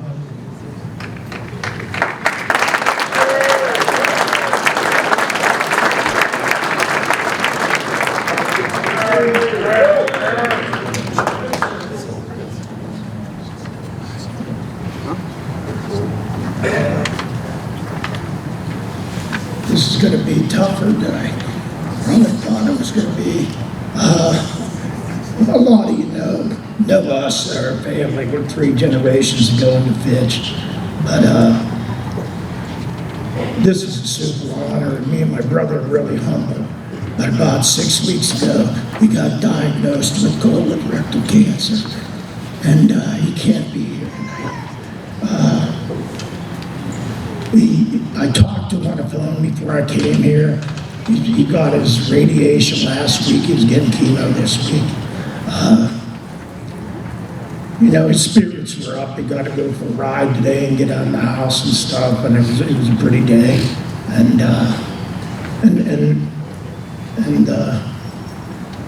diagnosis for it is he's in pretty good shape. There's 90% to a chance that he's going to clear this thing and be good. His spirits are up. He's a tough son of a gun, but it's been tough stuff. I thought I'd get up here and be able to talk about it pretty easy. That didn't happen. My friends have been making fun of me for crying here later. But when I talked to him, and we had a lot of individual honors, and they were super. I mean, today I can't even tell you where them trophies are, or the plaques and stuff. But when me and him talk about it together, we talk about the friendships that we developed there, the guys on our team. It was 1976. I was going to joke today that if you're younger than 50, you weren't even alive when I started wrestling at Fitch. But the important thing to us, again, are the guys and the relationships. We loved our coach, Phil Resch. I love him today. Unbelievable man. It was the best time of my life wrestling at Fitch.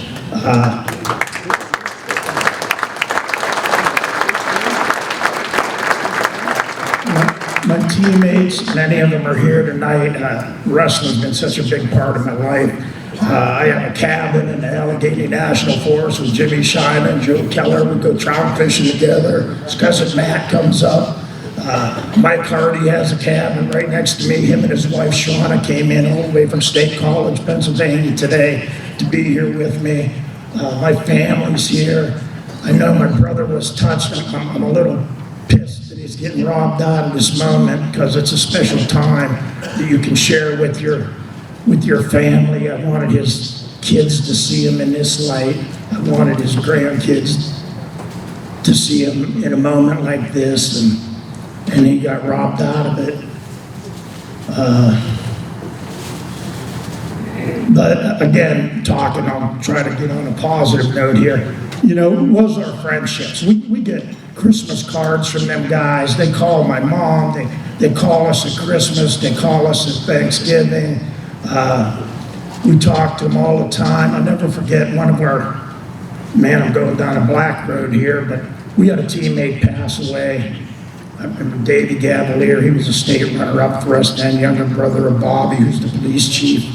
And my phone, it rings off the hook when something bad happens with one of the guys on that team. The other wrestling teams talked about it, how this sport brings you together, that shared suffering amongst guys. There's nothing like it. And he called me on the phone, and we were a little bit down, and he said, and it's an exaggeration.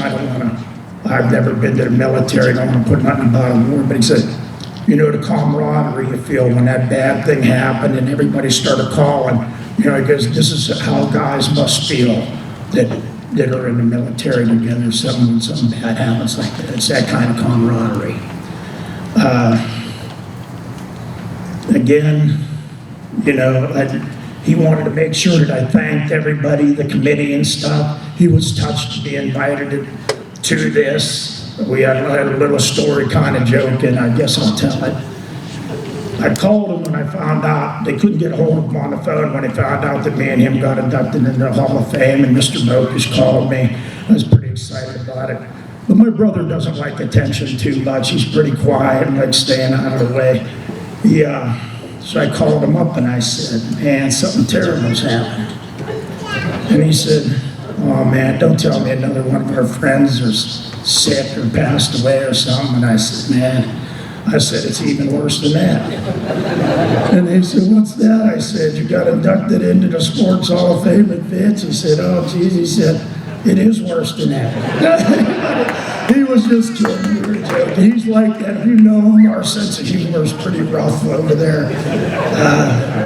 But that's pretty much it. I'd like to thank everybody for the night. What a special night I had. Yet, man, when last night ended, I was bummed. I could still be down there today. It's been a really good time. I'm so glad that I'm seeing my grandkids and stuff are here.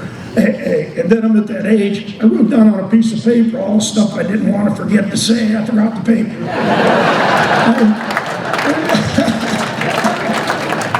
But now that I'm looking over at the table, I see my mom there, and it's funny because not many moms are really even wild about wrestling. Heck, most of women, they hate it when their kid gets involved. You can talk to Michelle Fletcher, a million bad stories she can tell you. My mom used to take us to wrestling camps, take us to wrestling tournaments. I remember she'd get 2 hotel rooms, us and all our buddies would stay in one, and she'd stay in another one and be with us for the weekend and stuff.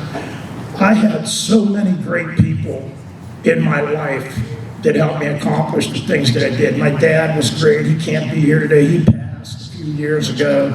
My wife can't be here. She passed a few years ago. A lot of you guys knew her. But I'm so glad to have my mom here with me tonight. My 2 boys that I got, Frank played football at Fitch. You read the thing. He was all Steel Valley and all Federal League, and we joined there during the switch. I got to see my son RJ wrestle at the state tournament. He qualified for it. After I quit wrestling, I worked, you get married, you have kids. I was out of it for a while. My kids got to an age where they started wrestling youth. I got poured back into it again. And I've coached for almost 30 years since then. And man, so many great stories. Derek Fletcher, he was just a fellow inductee. Me and him coached together at Ravenna in 2007 and had a state runner-up team. I was lucky enough to coach with Derek and Dave Crawford, another Fitch alumni, Dee Conley over at Canfield, and we had state runner-up teams in 2016, 17, and 18.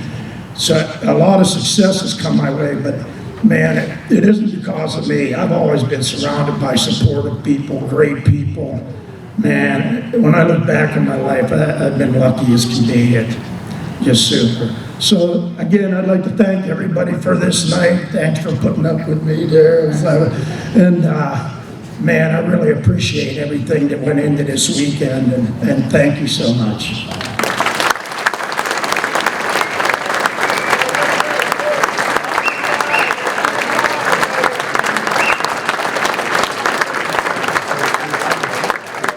On behalf of the Austintown Fitch Hall of Fame Committee, we now induct Rob Donady into the Hall of Fame for 2022. And I think I speak for everybody in this room, Rich. Please tell Rob we love him and best wishes.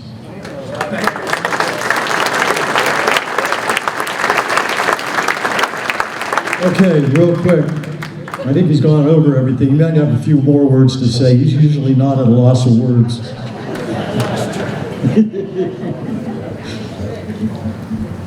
All right. Rich wrestled at Fitch from 1972 to 1976. He was a starter on the undefeated team of 75 and 76. He was a 2-time Eastern Ohio Wrestling League champ, a sectional champ, a district champ, and placed 5th at the state tournament. At districts in 1976, he and his twin brother, Rob, they became Fitch's first district champions.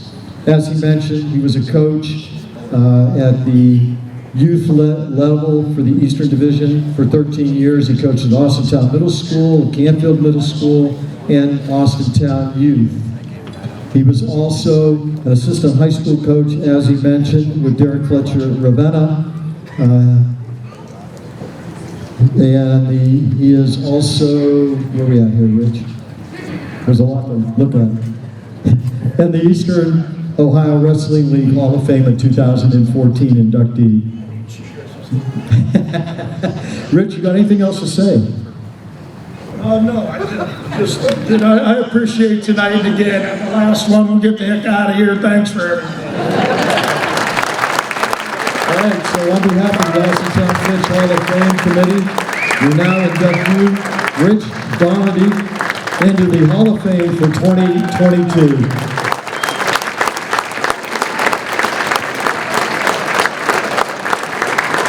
All right, ladies and gentlemen, I'm going to call Dan Bokish up to the microphone, and thank you so much for your attention.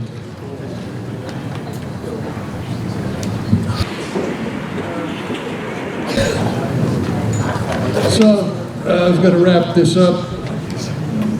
No, that's good. That's fine, yeah. So we have that 50-50 drawing. And if I did it now, you'd leave and listen to me. So I'm gonna say what I gotta say, and then we'll have the drawing. Okay. So they can't do this alone. Those of you that were with us last night, yesterday, a couple people that spoke did speak relative to that, as well as today, started this morning, we met here at 10 o'clock as a committee to put all of this together. But it's pretty cool when you have the support from a committee like we have. But before I get to the committee, and I'll explain why in a second, all of those sitting here, not tonight's inductees, but prior to today, last year, the year before. In other words, veteran inductees. Would you stand up? Let's take a look at this. See who's here. Come on, Undertee.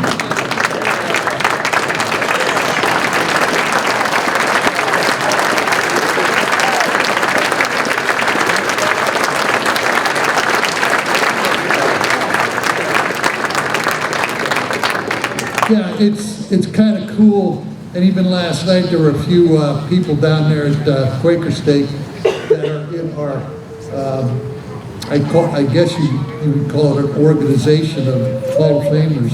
They were there last night but couldn't make it tonight. But it's pretty cool that they come back to see who's going to join that association. I'd say fraternity, but you can't because people like Jen Shiley and Janet Polish, some of the really classy women that are in our Hall of Fame would be offended. And by the same token, I couldn't call it sorority either for the same reason. It's an association. It's really cool. It really is. And you've heard from all of them tonight. And you don't know at times whether to laugh, whether to cry, whether to just sit there. But they made their point, each one of them. And it was just absolutely wonderful in my opinion. So that being said, again, can't do it alone.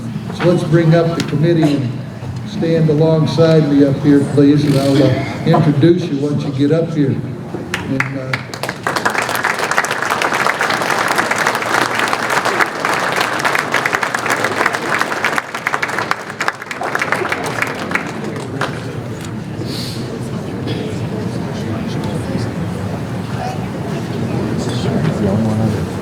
yeah, so let me tell you, and I'll be very brief, I promise. I won't read their life stories from birth till now. Simply, let's start with Bill Beinecke. Bill Beinecke is a member of the Hall of Fame, Fitch graduate of 67. Sometimes I can remember things like this.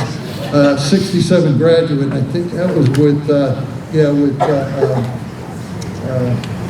Bill Johnson, I'm sorry.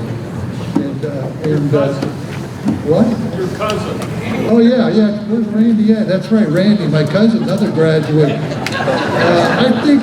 I think two of you guys went to Rutgers, my cousin, and then Billy went on a scholarship to University of Pittsburgh. Hall of Famer, and obviously I'm very happy to have him with us. Next to him, Rich Denham, another Hall of Famer. He coached Fitch High School basketball for a long time, and later became an administrator in our district, including superintendent.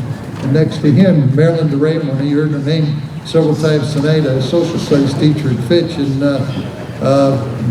she does all our proofreading to make sure we don't make any mistakes, for example, in the program. Exactly. And next we're Dan Horacek. Dan Horacek's a teacher in the Austintown school system and also the boys and girls golf team coach. And next to him, Dan Sternberger. Dan Sternberger is a teacher at Fitch High School, and his mom and dad are here. In fact, here's a story for you. My grandson had his mother for a teacher in preschool. And now, years later, he has Dan Sternberger as a sophomore at Fitch in history, social studies class, pretty cool. Next to him, Dave Philibin. Dave Philibin is a Fitch graduate and an administrator in Austintown. And he's our tech guru. And next to him is another Hall of Famer, Donna Holmes, Fitch graduate, and again, your sport was basketball, wasn't it? Softball. Track and field, sorry, I knew it was something. Of course I knew it was something. Tommy Woloski, member of our Hall of Fame as well. He's our treasurer and basketball Hall of Famer from around 1980, I believe. Did I hit that on the nose? And Debbie Love, a member of the Ohio High School Athletic Association as a official in track and field. I've been doing that a long time, Fitch graduate. 30 years, how about that? Man, that's, holy crap, that's my age. And then Ken Jacobek, you've heard his name a little bit up here tonight. Ken is a Fitch graduate as well.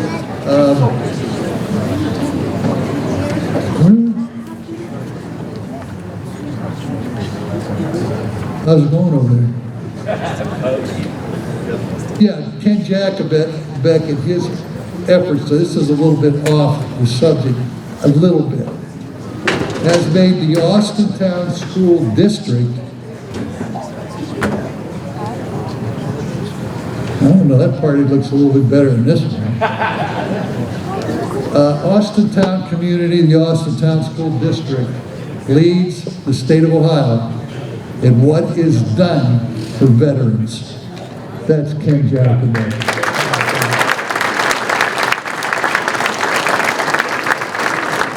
Lenny Gessler, our MC, he's got that voice that we absolutely adore, and I think you do as well. Lenny does a great job. Right there, Lenny Gessler, you've heard him a lot. That's John Mashishka, Fitch graduate, and he and his whole family. I know his dad's here. His dad was a founding member of the Touchdown Club. Am I right with that, John? Yeah, and I know his father's here, sister's here. You'll see him in the back there. So, anyway, this is our committee right here. They deserve all the credit.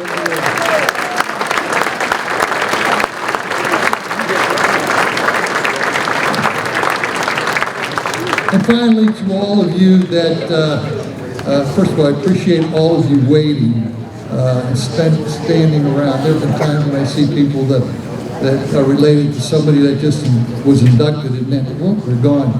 Well, I appreciate you sticking around for this entire program. I want to say one thing about all the inductees, and I think you understand, and maybe it has set in completely, maybe it hasn't just yet. But in our little corner of the universe, although I did call the Austintown Middle School the center of the universe at one time, I still do, but now it's all of the Austintown School District, in my opinion, is the center of the universe. That's just how I feel. But anyway, in our community, you inductees tonight have made history. What you did as student athletes in the last 20, 30, 40 years. You may have thought when you left, as far as Austintown goes, it was over. Well, it's not. It will live forever. Forever.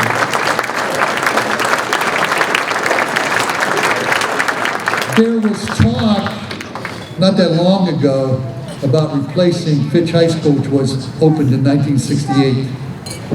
And it doesn't seem that long ago, but when you start looking in terms of its use and things like that, things start to wear. I will say this, is Kelty, Timmy, are you still here? Still here. He's still here? Okay, well, oh, there he is right there.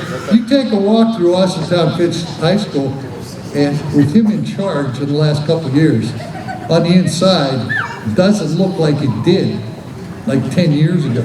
It was horrible.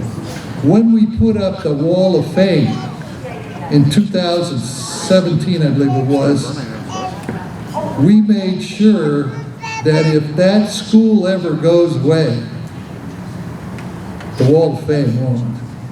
It's portable. It'll go wherever Fitch High School is. So, what your successes were as an athlete at Fitch have been remembered tonight and will be remembered forever. Congratulations. And thank you all for coming. Stand with us.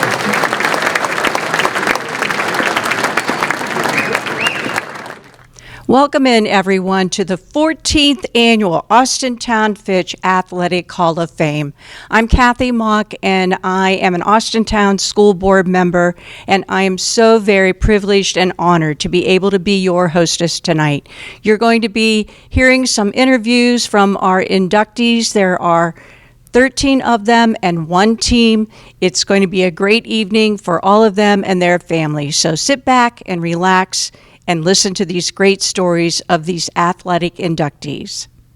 All right, we are here with another one of our inductees into the Athletic Hall of Fame, Jim Winterburn. Nice to be here. Nice to have you here. Can you tell everyone what sports you are being inducted for? I'm getting in for baseball and football. But you did another sport too. I played basketball as well, but I missed my junior year due to an injury to my shoulder. Okay. So I've asked several of the inductees, what would you choose if you had to as your favorite sport that you participated in at Fitch? Putting you on the spot. Man, I got to tell you, I loved them all, but I would have to say baseball would have been number one. Okay. And I why played is that? baseball summer too. Why is that? We around our neighborhood, we played all the sports. But at our house, in the wiffle ball, in our yard, we had three different fields. We had municipal for Cleveland. We had Three Rivers for the Pittsburgh Stadium, and Clemente was my favorite player. So I was always Clemente. Okay. And we had the Green Monster, Fenway Park. And we played that all the time, but we had a half-court basketball in the backyard. And we had a football field we set up too, but baseball was number one. Okay, number one. So one of the things that I noticed, it's like with all of the inductees, you had a leadership role. Weren't you a team captain? I was a co-captain on the football team. Yes, that's correct. Yeah. And, I played shortstop my senior year. My junior year, because of the shoulder, I DH'd. But so being shortstop, you kind of have to take control of what's going on in the infield and throughout the game, Yeah, you are like the captain of what's going on. You kind of call the shots, right? And you're in the field, and, I always tried to be one of the best hitters as well. I mean, Bobby Jones, I think, was our best hitter. Okay. And Okay, one of Jim. these days you'll be interviewing him. Okay. So one of the things I also like to ask as an athlete, what advice would you give to a student who wants to participate in athletics, girl or boy, today? What does it take? I had the experience of a couple guys that I played with. I mean, if you're talented and you have the ability to persevere and continue and practice, I mean, this isn't a game of individuals, it's a team game, every one of them. But I had two guys that, when I was playing, one of them was Kurt Anderson, who's in the Hall of Fame. Okay. And as a freshman, was an alternate. Okay. Wore a different color uniform than everybody else. Okay. And he was the only all-unanimous player when we were seniors, all Still Valley. Okay. And Mike Turgovac, who's my best friend, has been since we came together at Fitch. And he was a third-string sophomore on the JVs. Ended up all-state, all-American at Michigan, and 27-year coaching career in the NFL. Wow. So the thing is, and he just retired last year, and doing great. The thing is to get involved, be willing to sacrifice, and understand you don't win every game, but when you lose, to come back and win the next one, if that's possible. That's a great story. I mean, you told how maybe somebody wasn't up at the top of the heap, but worked really hard, and look what they achieved. They stuck with it, came back, didn't quit, and practiced hard, worked hard, and just like all of us had to do. I mean, whether we were, had to work up from the bottom or were kind of in the playing positions from the start. I mean, it takes work and it takes practice and sacrifice of time, and it's well worth it. Yeah. I mean, we grow as people from sports. Yeah, I keep hearing that theme with everyone that I have talked to so far. And then I like how you emphasize team. Yeah. That's so important. Well, the team is where it's at. Yeah. I mean, the coaches have to come and take a bunch of guys, or if it's women, a bunch of women, and make that into a bunch of guys into a team. Yeah. A united team, where whether you're the people who don't get to play as much, and you have to be one of the people who helps prepare the team for the Friday night game or the Tuesday basketball game, everybody is part of the team. Yeah. We can't forget about only the people who get the ink. It's the other people, the offensive linemen, the people who don't get to play as much but still come to practice every day and work hard. That's a great message. So what would you say from your sports experiences that has spilled over into your life, to your career? Anything that comes to mind? Oh, yeah. I mean, I'm in sales. Okay. Okay. And you don't win them all. So, you learn better a way to deal with when you don't get the deal. When they call it rejection in the sales world. Right. But, I've been doing this for a long time, so I've won a lot more than I've lost. That's important. But I have had situations where I really wanted to get this business but didn't get it, but I have to move on to the next one, and prepare and do my best to get that work. Coming back from very difficult situations, which I know you had the same situation. Yes. I lost my son.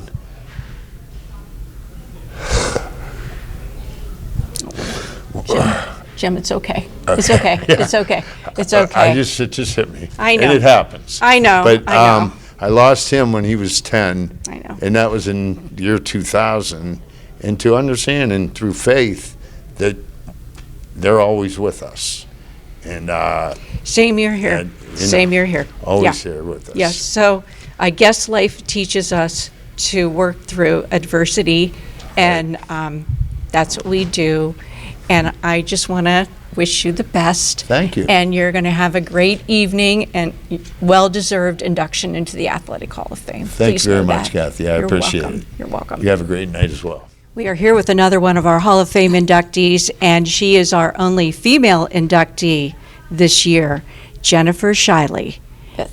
And what sport are you being inducted for, and what year did you graduate? 2011, and I'm here for track and field. Okay. Yes. So one of the things that I noticed is you participated in track probably at every level, middle school, high school, and the collegiate level. Correct, yeah. And who were your motivators to keep you going at all of those levels? Well, the first one was Mrs. Ogilvy. So she was the one that started me out in middle school. And then she pushed me all the way to high school, where then Seth Steiner, Coach Steiner, took over. And then in college, it was Coach Townsend. Okay. So hurdling all throughout, but had my hurdle injury in 2011, my final state meet. So I thought my career was over then. But Coach Townsend took over, made me dedicated into hurdles, into YSU, and then ran all the way. Yeah. So was that your favorite event? It was. In track? Yeah, it was. Okay. Yeah. And in your career, it kind of what you did with track and athleticism pretty much motivated you to be a chiropractor. Yes, Yep, yes. chiropractor. So are you dealing with a lot of sports injuries with what you do now? I am. It's a lot of just all kinds of injuries. It's a lot of like workers' comp. It's people who injure all kinds of body parts. But my main specialty is a lot of athletes. So I have people ranging from babies all the way to the elderly. But obviously I love going towards the kids that come in for sports. So Absolutely. yeah. Yeah. All right, so being the only female, Yes. tell me your thoughts about women in athletics. What advice would you give to a young woman that's going to be watching this on YouTube or somebody watching it on Falcon Media? What would you tell them? Keep pushing. A lot of males out there look down on us, and especially being younger as well, they kind of like just push you out to the side. But keep going, be motivated. This is what you do, this is what you love. You gotta keep going, keep pushing. It's awesome at the end when you just feel that, you just feel grateful for all your accomplishments. So it pushes you to become a better person. Yeah, I would agree with that. So did it help you also with track and athletics, with your work ethic? Absolutely. Absolutely. So my mindset, it's always into that athletic mindset of just pushing forward. Went through some injuries during my, even just in my career itself. So it's like having that motivation of that determination of the end goal of, well, now it's just I want to help people. So it's like pushing myself to become a better person to make them feel better, because a lot of people come to me in pain. So it's like you have to speak to them to say, hey, no, like you're not going to be in pain. Yes, pain's there, but it's not going to be forever. So push through it, like you said, right? Push through it. Yep. One of the things, too, that I've noticed a common thread or theme is all of the inductees, it seems as though they were a coach or a president of their class, or maybe just been an MVP, but then after all of that, then they've decided to give back and do something with youth or something that in their career has motivated them. Would you agree with that? Absolutely. Absolutely. So there's always that mindset of going back into that athletic career. It's always like you want to give back, you want to help, you want to like see people who are like, oh, I just see people walking around and I'm like, I want to help you. Like I could see your balance is off, or like people running and I'm like, I just, can I give you a couple pointers? Can I give you a couple tips? But yeah, just being in the athletic career itself, you just always have that mindset of I want to help somebody else. I want to help them break a record. I want to help them run better. I want to help them become a better athlete. So it's any type of motivation. Okay. I think that's a great message you said, that you want to be a helper. Yeah. And we definitely need more of those. Look for the helpers, and you Yes. definitely are one of those. I want to wish you the best and congratulate you on your achievement tonight. It's going to Thank be you. a great evening. Yes. Well deserved. Thank you so much. You're welcome. Hi, Todd. How are you? Super. How are you? Would you tell everyone your last name and what year you graduated and what you're being inducted for? What sport? Todd Powers, graduated in 1984 and inducted for football. Okay. So what is a good memory that you had when you were playing football at Fitch? Can you think of one that pops to mind?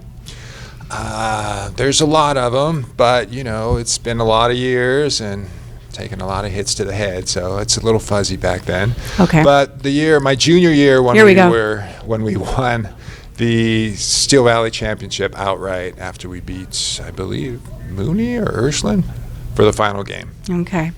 All right, so I ask this a lot of times too, and I know that you're highly successful in your career. You're a podiatrist, correct?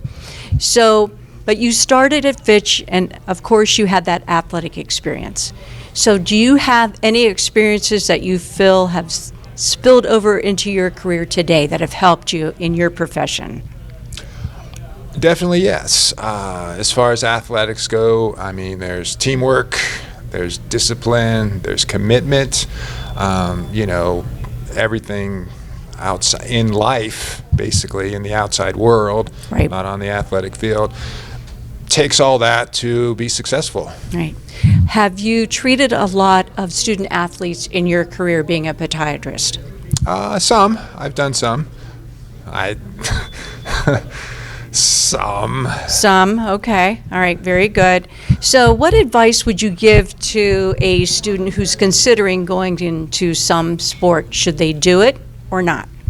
I think they should do it. So I actually have a 17-year-old son who plays soccer and baseball, and I tell him, just if you're going to do it, you should commit.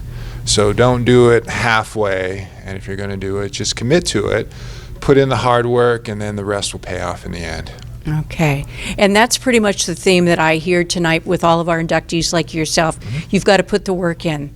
That's most important. You've got to set goals for yourself if you're going to be good at what you do in your sport. I think Absolutely. everybody who's in a sport, they want to strive to be the best that they can be and put the work in. Absolutely. All right. Well, I want to be one of the first to congratulate you on your Thank you. induction into the Athletic Hall of Fame. It's going to be a great evening for you and your family. Thank you very much. You're so welcome. All right, we are here with Dave Phillips, another one of our Hall of Fame inductees this evening. Dave, tell everybody the sports that you are being inducted for and when you graduated. Football, basketball, and baseball, and I graduated in 1986. Okay. So, of course, you are highly decorated with all the achievements that you had in those sports. You kind of covered all the seasons with the sports, right? What's your favorite? I would say football. Okay. Yeah. And why is that? Just really enjoyed it. I think being from this area, football was kind of the popular sport. They all were, but football kind of seemed to always take a front seat for some reason. I think it's just that blue-collar mentality of this town. Yeah, and a lot of great athletes come from Yes. this area and Fitch, too. So what Yes. position did you play? I played quarterback in football. Okay. So something that I noticed that you had scholarships. You could have gone to 1, 2, 3 schools. However, you chose to go to YSU I did. because of President Tressel. Yes, that's true. What was the selling point there that he got you? Yeah, well, it was just Jim Tressel. And he had some great assistants, too. His assistants were, one of them was Mark D'Antonio, who was the head coach of Michigan State for, I think, 10 years. And he had an unbelievable staff that he put together, and they were all young at that time, in their late 30s, all of them, mid to late 30s, and they all just developed. And I think that staff was just, they were really good recruiters, and guys just wanted to be a part of it. Did he come to your home He did. He did come to the and home. talk to your family? He did, and my mom, and they actually, one of Tressel's assistants, Ken Knatzer, when I see him around, he still talks about it to this day, but my mom, when they came over, she made a chocolate cake, and he still talks about it when I see him. Good move on Mom's part, Yeah, right? That probably sealed the deal. Right, for sure. So do you have any special memory of one of the sports? I'm always amazed, when I ask this question, I haven't asked it to anybody yet tonight, so you're the first, that you can remember one special night or one special event on the field that you played that just sticks out in your mind. Yeah, that Great would night. probably be when I was a junior. We were playing at Canton McKinley, and we were down by, I think, 5 points with about a minute and 10 seconds left. And I was a junior, and I did not start at quarterback as a junior. Donnie Einen did. But they put me in as a wingback, and they put me in motion, and I caught the toss and threw a, 55-yard touchdown pass to Eddie Larson to win the game, yeah. Wow. And So of course, Eddie Larson had a great catch. Yeah, so that's a That's great the one, memory. yeah. That's the one. Yeah, Okay. a lot of fun. Yeah. So I know you played 3 sports, correct? So today, it seems like it's a little more difficult for that balance. Would you agree that it seems to be a little more It does, yeah. intentional with one sport because Yeah. they want to be the best? I think you're right. Yeah, you hit the nail right on the head with that. Yeah. So what are your thoughts on that? I think there's room to play 3. I think stay busy, stay active, have fun at all 3 all throughout the school year. I don't think there's really any need to specialize in 1 or 2. So I would advise kids, if you can play them, do so. Play all 3. Yeah. Don't just specialize. Yeah, I think it's good to have all those life experiences. So what experience from the sports that you played has spilled over into your life that has been very helpful? Well, I'm in education, and I've had a 31-year career in education, the last 23 as a high school administrator. And I would think just just learning how to work with people, and we have a big staff, 100 and some people. I think just the teamwork concept, sports, I agree. Can teach you that. I get that. I'm an educator too. Yeah, exactly. All right. Well, listen, great words of Thank advice. you. And it's going to be a great evening for you and your Yes. family to be inducted to the Athletic Hall of Fame. Thank you. You bet. All right. We are here with a Hall of Fame inductee, Mark Miller, longtime employee of Austintown Schools, started 1993, 1993, yes. coming up on 30 years. I'm in 29th year. I yes. know, but I'm looking forward. you. You're going to be around way more, I hope. Thank you. So I noticed that you said you had some challenges. What was the biggest challenge you referenced as being that person that, oh my gosh, you have a huge facility that you have to oversee with athletics? What was the biggest, challenge? I know what I read. Oh my gosh. The gym, right? You said the gym floor, that was a big challenge? When our gym floor buckled. Yes, yes. Yes. But hey, you made it right. The team got in there, correct? Correct. And took care of it? Yes. Yes, okay. So that was a challenge. So what would you say is a big success, something that you thought was a great achievement? Because, man, you make it happen for all the athletic experiences. What was your biggest success? I know, I'm putting you on the spot, Mark. Kathy, this is so hard. I enjoy what I do because I know it's for the kids. Okay. That's like the best answer ever. I mean, I always say we have to remember why we're doing what we're doing, and it's for the kids and not the adults. It's for the kids, right? So, and I'm going to say this too. I mean, whenever I see you, you're always happy. You're always smiling, and you're working. I am. What's Thank the you. secret? Well, I go with Happy Saturday, and if I get a response from one individual, I hope they have a good day. Yeah, yeah. So I know you have a really hard work ethic. What advice do you give to our kids that are up and coming? What is it that makes you go and go, go, go? Because you do go, go, go, and get the job done. What advice are you going to give to a young kid like a Trevor out here? Try your best. Take self-pride in what you do. Okay? And sometimes you have to do things when people aren't looking, right, that aren't too glamorous to get the job done. Oh, absolutely. You got to be able to leave the day knowing you yourself did good. Yeah. Have your own little victories. Celebrate, right? But another thing, though, that I notice about you, you know, besides having that smile on your face like you do right now, you said the best thing that you felt was just having all the people that you work with. True? I've worked with a lot of nice people. My boss was always the board, the principals, the coaches, the assistant coaches, the parents. If they asked, I did what I could do to accommodate.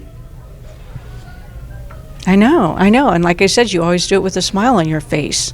For sure. For sure. Thank you. You're welcome. You're welcome. Is there any event, like in one of the venues, like at Fitch Stadium or in the gym, that you can recall that was a great moment for you? Because, you know, you're in all of those places.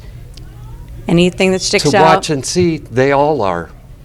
Because some of them, that's their last event. If they get injured, they're done. So we put on a show. Every day is game ready. Right. To the highest standard. Right. I like what you said. You said every event is a big deal. Every event. Oh, it is. For all the kids and the spectators. For them all. Yeah. Well, I think we're going to close with that thought, Thank that you. all of the events are a big deal for our student athletes and our kids. But you make it happen, Mark. So congratulations on being inducted into the Athletic Hall of Fame. You're going to have a great evening. Thank Enjoy. you. Keep smiling. We are here with another one of our Hall of Fame inductees, Alex. And give us the rest of your name, please. I'm Alex Johnson. And your class and your sport. I was in from 67, and I played football and track, ran track. Okay. But before we go any further in the interview, I want to thank you for your service. Oh, thank you. Thank you were you a very much. corporal, is that correct? Yeah, I ended up, yes, as a corporal, yes. And you were in Alaska? I was there, yes. Yeah, it was an adventure. I bet. But I just wanted to make sure that I thank you for that. Oh. Our veterans are most important in their service. Thank you much. So, back to sports. You'd had two. If you had to pick a favorite, I'd like to ask this sometime, what would it be? Putting you on the spot. Oh boy. I think I did better in track. I think I had more friends in football. Okay.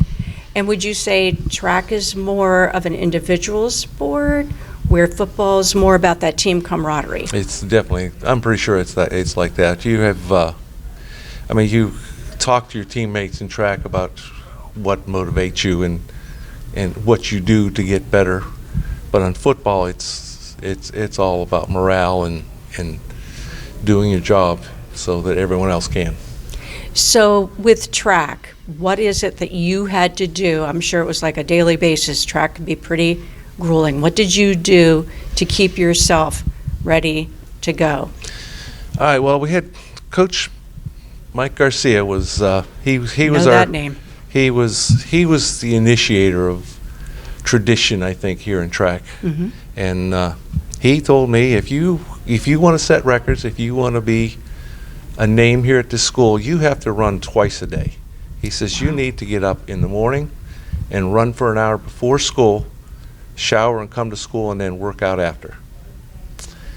And it worked. Yeah. It worked. Yeah. It's just a motivational thing. The way he says things, the way he said things was it made you want to do things for him. Right. So he was a great motivator. Oh boy, and how, yes. Oh yes. So I keep hearing a common theme talking to our inductees. It's like you have to have that work ethic. You have to put in the time.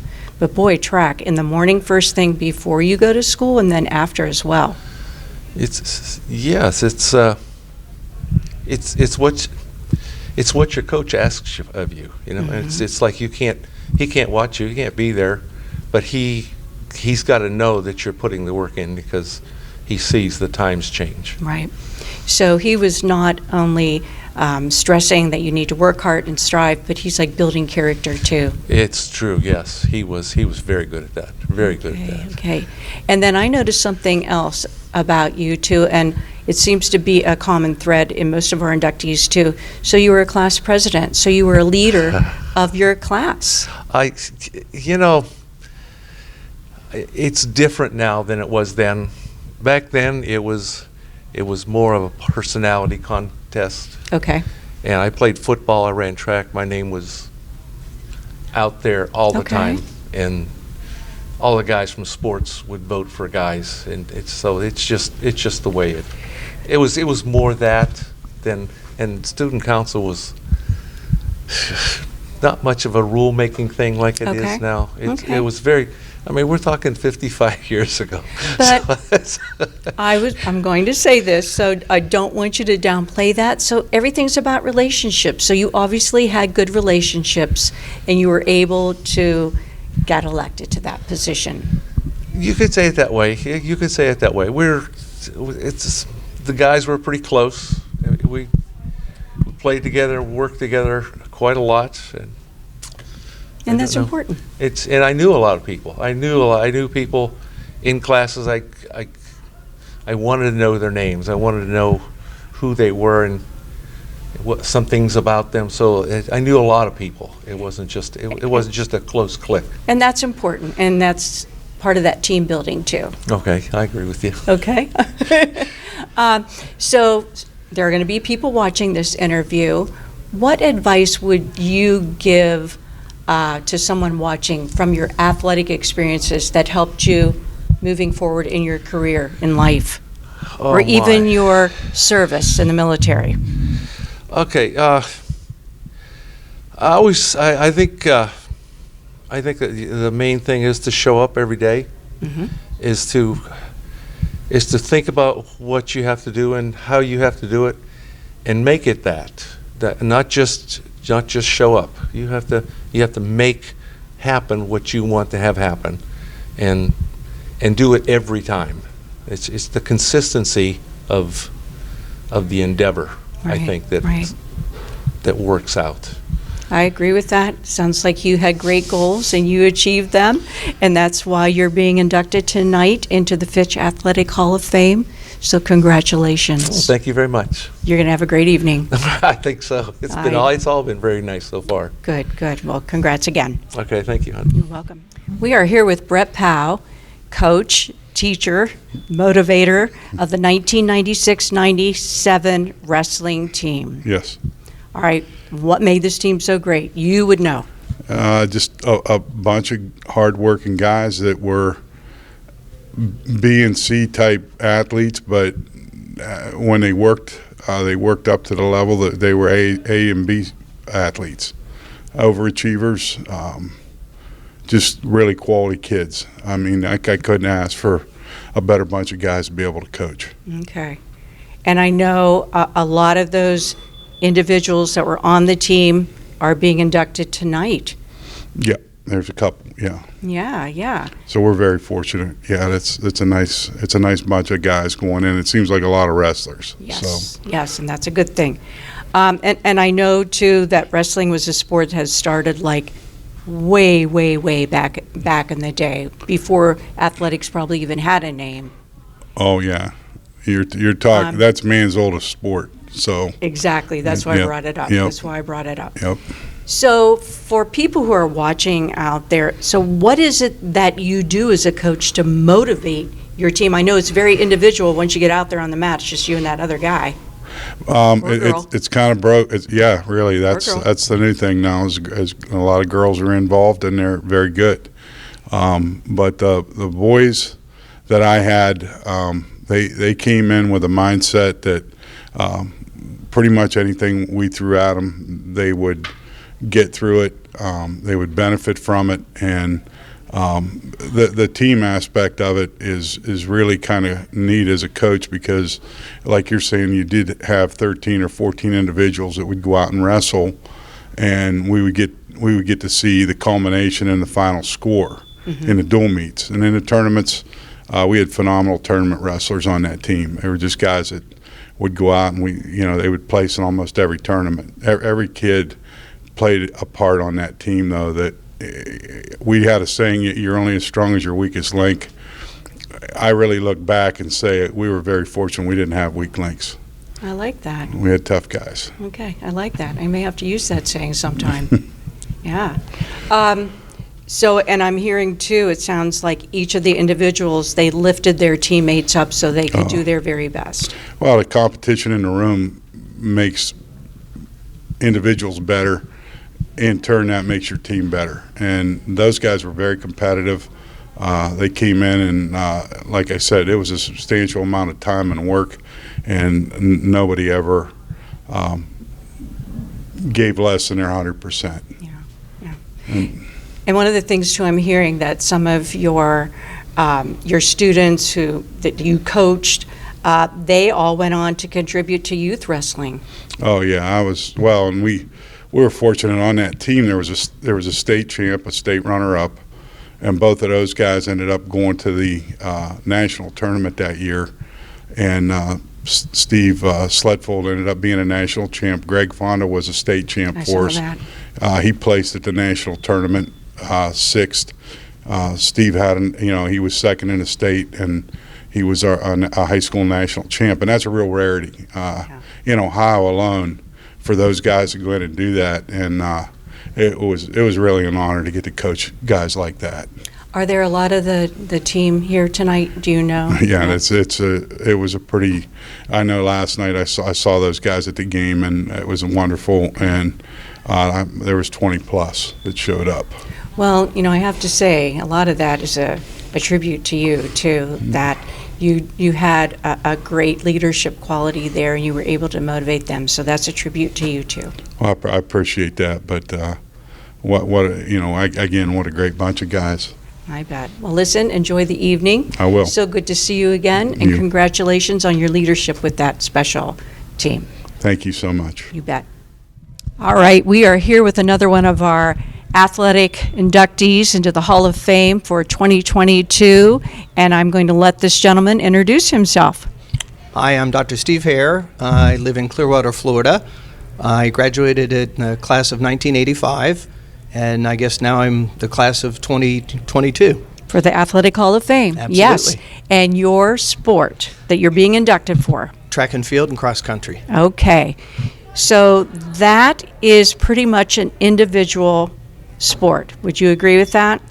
Track is, cross country is a team, but I have a group of about 7 or 8 of my friends that we've been friends with for over 40 years that'll be attending tonight. That's great. Yeah, I'm super excited about it. So I know that you have to do like a lot of unglamorous things individually when you're running track and cross country. You want to talk about that? Unglamorous, I guess that's, no, I actually enjoyed running. There was nothing training, like some people don't like to train. Okay. I actually loved running.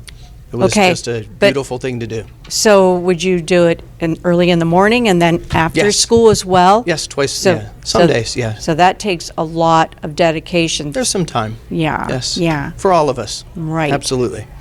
So I know that you have excelled academically, obviously, and also athletically.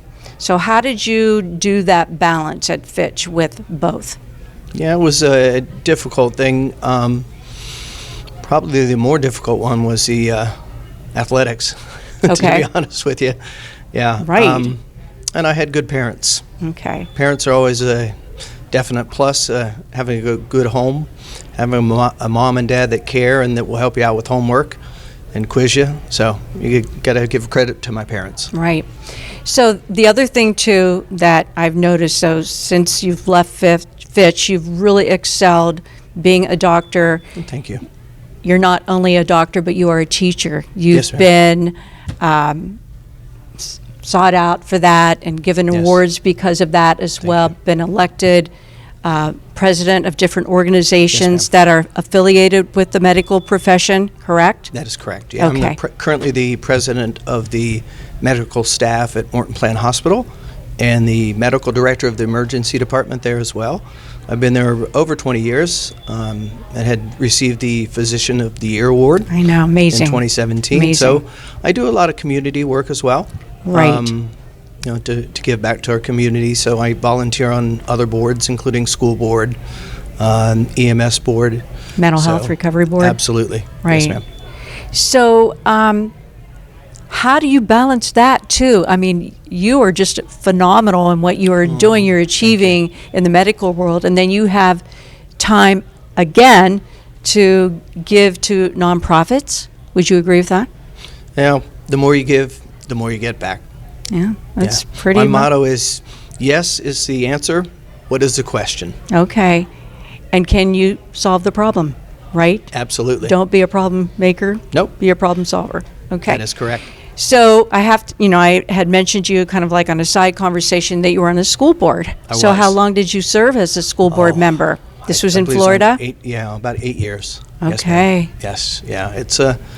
It's a challenging thing. You want the best for the students. You have to maintain a budget. So that's always a tough balancing act. Right. Well, I think that you have checked all the boxes in your career at Fitch, and then in college, and then as a physician, and then serving in your community, giving back.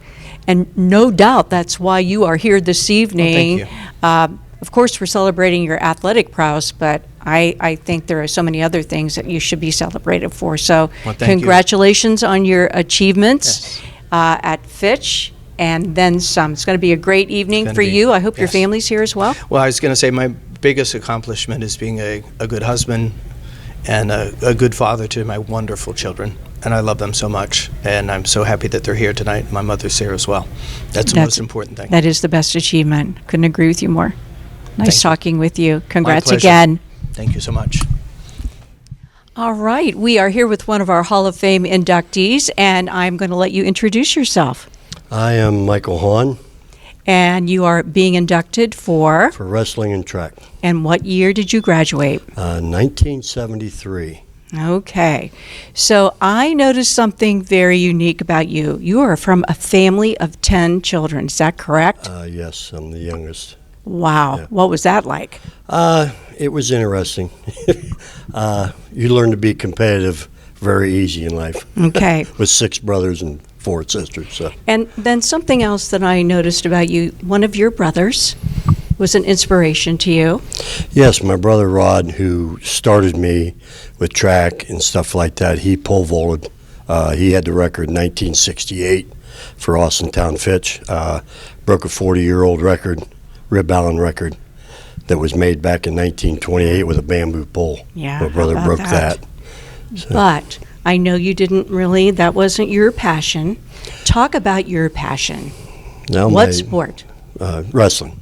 That's what I thought. enjoyed it. I only got to wrestle 3 years.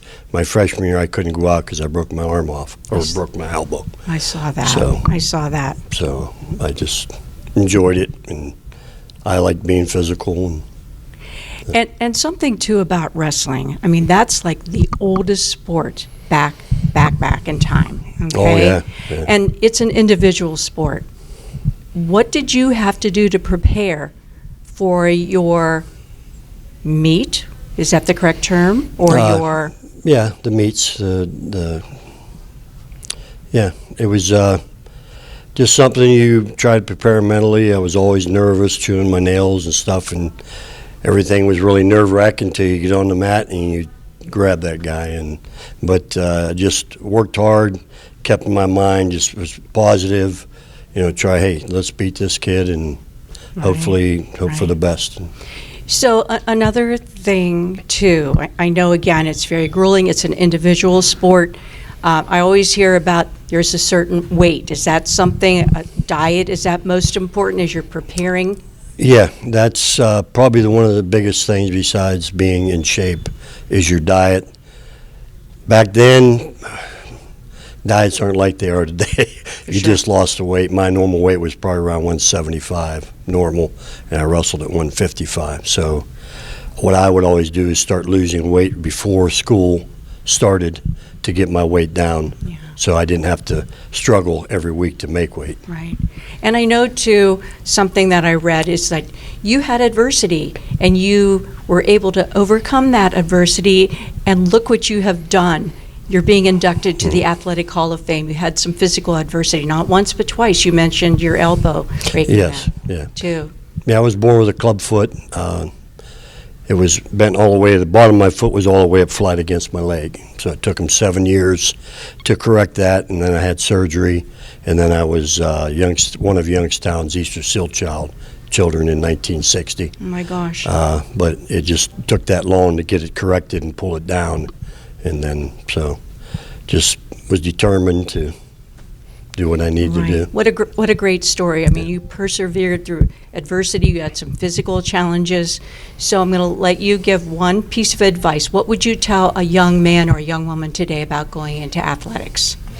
Well, you make it what you want it. If you want to be good, you have to understand you have to go after it, work hard. A lot of kids don't realize how hard you have to work, and especially if you have your handicap or something, you have to work harder and just persevere and just keep telling yourself, you can do this.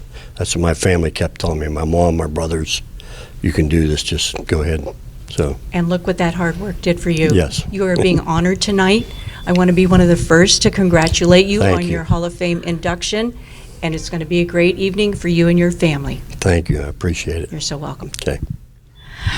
All right, everyone. I'm here with Stephen Groover, who's being inducted into the Athletic Hall of Fame. And Stephen, tell everybody what sport and when you graduated. I played baseball, and I graduated in 2008. Okay. All right, I have to do a little backstory. I've known this young man sitting here with me ever since he was a little guy, playing at Libby Field, skate zone, won the championship, and what was the score? Do you remember? I believe, what did we say, 28-26, I believe. It went late into the night. On and on Yes. and on. And what did they have to do? They had to Turn on the lights for us, something turn that on the rarely lights. happened there. So I knew you when The career started. that was the career started. Yep. And then fast forward to Fitch, you were the ace. Yes. You were the ace pitcher. You did great things there. I know that you helped Wally Ford achieve his 100th win, Yes. right? Yep. That was. I didn't even know it at the time. Which was probably good. Yeah, probably as a freshman. Yeah. Probably Yep. good, Yep. probably Didn't good. tell me. Only found out after the game with Yeah. interviews. Yeah. Yeah. So do you have one special memory at Fitch playing baseball? I know that's tough, put you on the spot. So I do. There was one game I was playing in Perry, and it was just one of those days. I had 16 strikeouts in 6 innings, so 16 of the 18 outs from strikeouts, and it was just one of those days I'll never forget. Everything was on and working, and it was just kind of a magical game. Right. And then you went to Tennessee. And is that the Yes, Tennessee color going on there? I've got some. I I've noticed got that. all the Tennessee I colors noticed on. it. See, Yep. I know. So you did great things there too. Any memory there? There's a lot of memories there, yeah. I mean, I vividly remember just my last game, kind of knowing that I was going to get drafted after that, and just kind of, the crowd knew it, so I got like a big ovation coming off the field for the last time, and it was a special moment. Yeah, I mean, you excelled ever since you were a little guy and going to Fitch and then Tennessee and then going on and above and beyond. And then I know after your professional baseball career ended, then of course being that valedictorian type from Fitch, you went back to school and got your degree in physical therapy. And now you are a doctor. Yes. Yes. Yep. Yeah. I'm working in Columbus now. Which is awesome. Yep. Which is awesome. I'm so proud of you and all the achievements that you have made in your career, and enjoyed so much watching you as a little guy with your mom and dad sitting in the stands at Libby Field and other places too. And I know that your wife is also a doctor as well. Yes. Yep. She's an OBGYN in her first year of residency. Okay. Yep. Okay. She worked a 24-hour shift last night and drove here this morning, so she's a champ right now. Yes, she is, as are you. So with being that doctor in physical therapy, are you treating a lot of student athletes with injuries? Do you I've seen see a good that? bit. Yep. And I love working with the throwers. Kind of, takes me back, and I kind of get to pass along that knowledge that I learned through my own injuries and experiences, and try to get to help the next class and generation. Yeah, that's very valuable. Yeah. All right, so parting thoughts. What advice would you give to a student athlete, somebody who's considering getting into some sort of, whether it's baseball, football? What would you tell them? Do it, and why? Just have that drive, have that dedication, and just put everything you can into it. That's really, it's having the talent is one thing, but having that motivation and truly giving your all for that sport is what can take you through the levels. And you did that. You did that. So I'm really proud of you. Thank you. Congratulations on your induction into the Athletic Hall of Fame. It's going to be a great night. It will. And I hope all your family's here. They are. Yep. Good. Yep. Can't wait to see them. All right. Thank Congrats. you so much. You're welcome.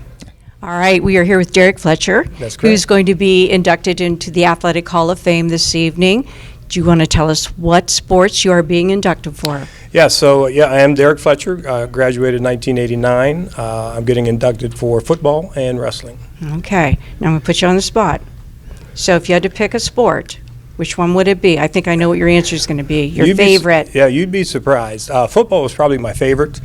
I'm surprised. Yeah, I wasn't the biggest back in high school, probably 150 pounds, 5'10", so back then they weren't looking for 5'10", 150-pound football players in college, so I went the wrestling route, enjoyed it tremendously, but looking back, I would have loved to play football as well. Okay. Something that I noticed about you when I was reading your bio and I was like highlighting, it's like, oh my goodness, you were quite the decorated person in your athleticism. You were an awesome MVP.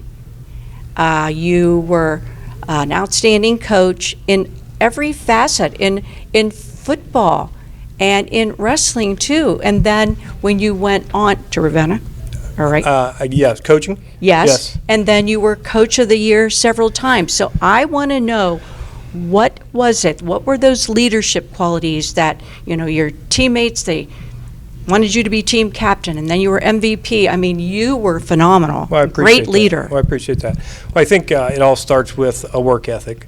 I think if you put the work in and the time in, and you can get other people to do the same, I think good things come out of that. It all starts with people. When I was coaching, I had some good people involved. My wrestlers, obviously, their families. It's a lot of time, effort, and energy that goes into it, not just the coaching end, but on the parent side as well. Absolutely. And then obviously for the student athletes. So I would say people and just a good work ethic, you know. Yeah. Takes you places. Yeah, but I was like underlining, it's like, oh my goodness, MVP, team captain, Coach of the Year. I mean, you were a great motivator, obviously, and set a good role model for your teammates and then for your student athletes as well. Yeah, and then for sure. And I guess for me, it started at home. I had some good role models, and Dad worked out at General Motors, and again, his work ethic, and he owned a bar, and would close up the bar, then go to General Motors. So he was burning the candle on both ends, so to speak, but just kept his nose to the grindstone and kept working. Yeah. So how did you balance your two sports and your schoolwork? Yeah. Talk about that a little bit, because I think today it seems like it's one sport and that's it. Yeah. Would you agree with that? Yeah, I think it's leaning towards one sport for sure.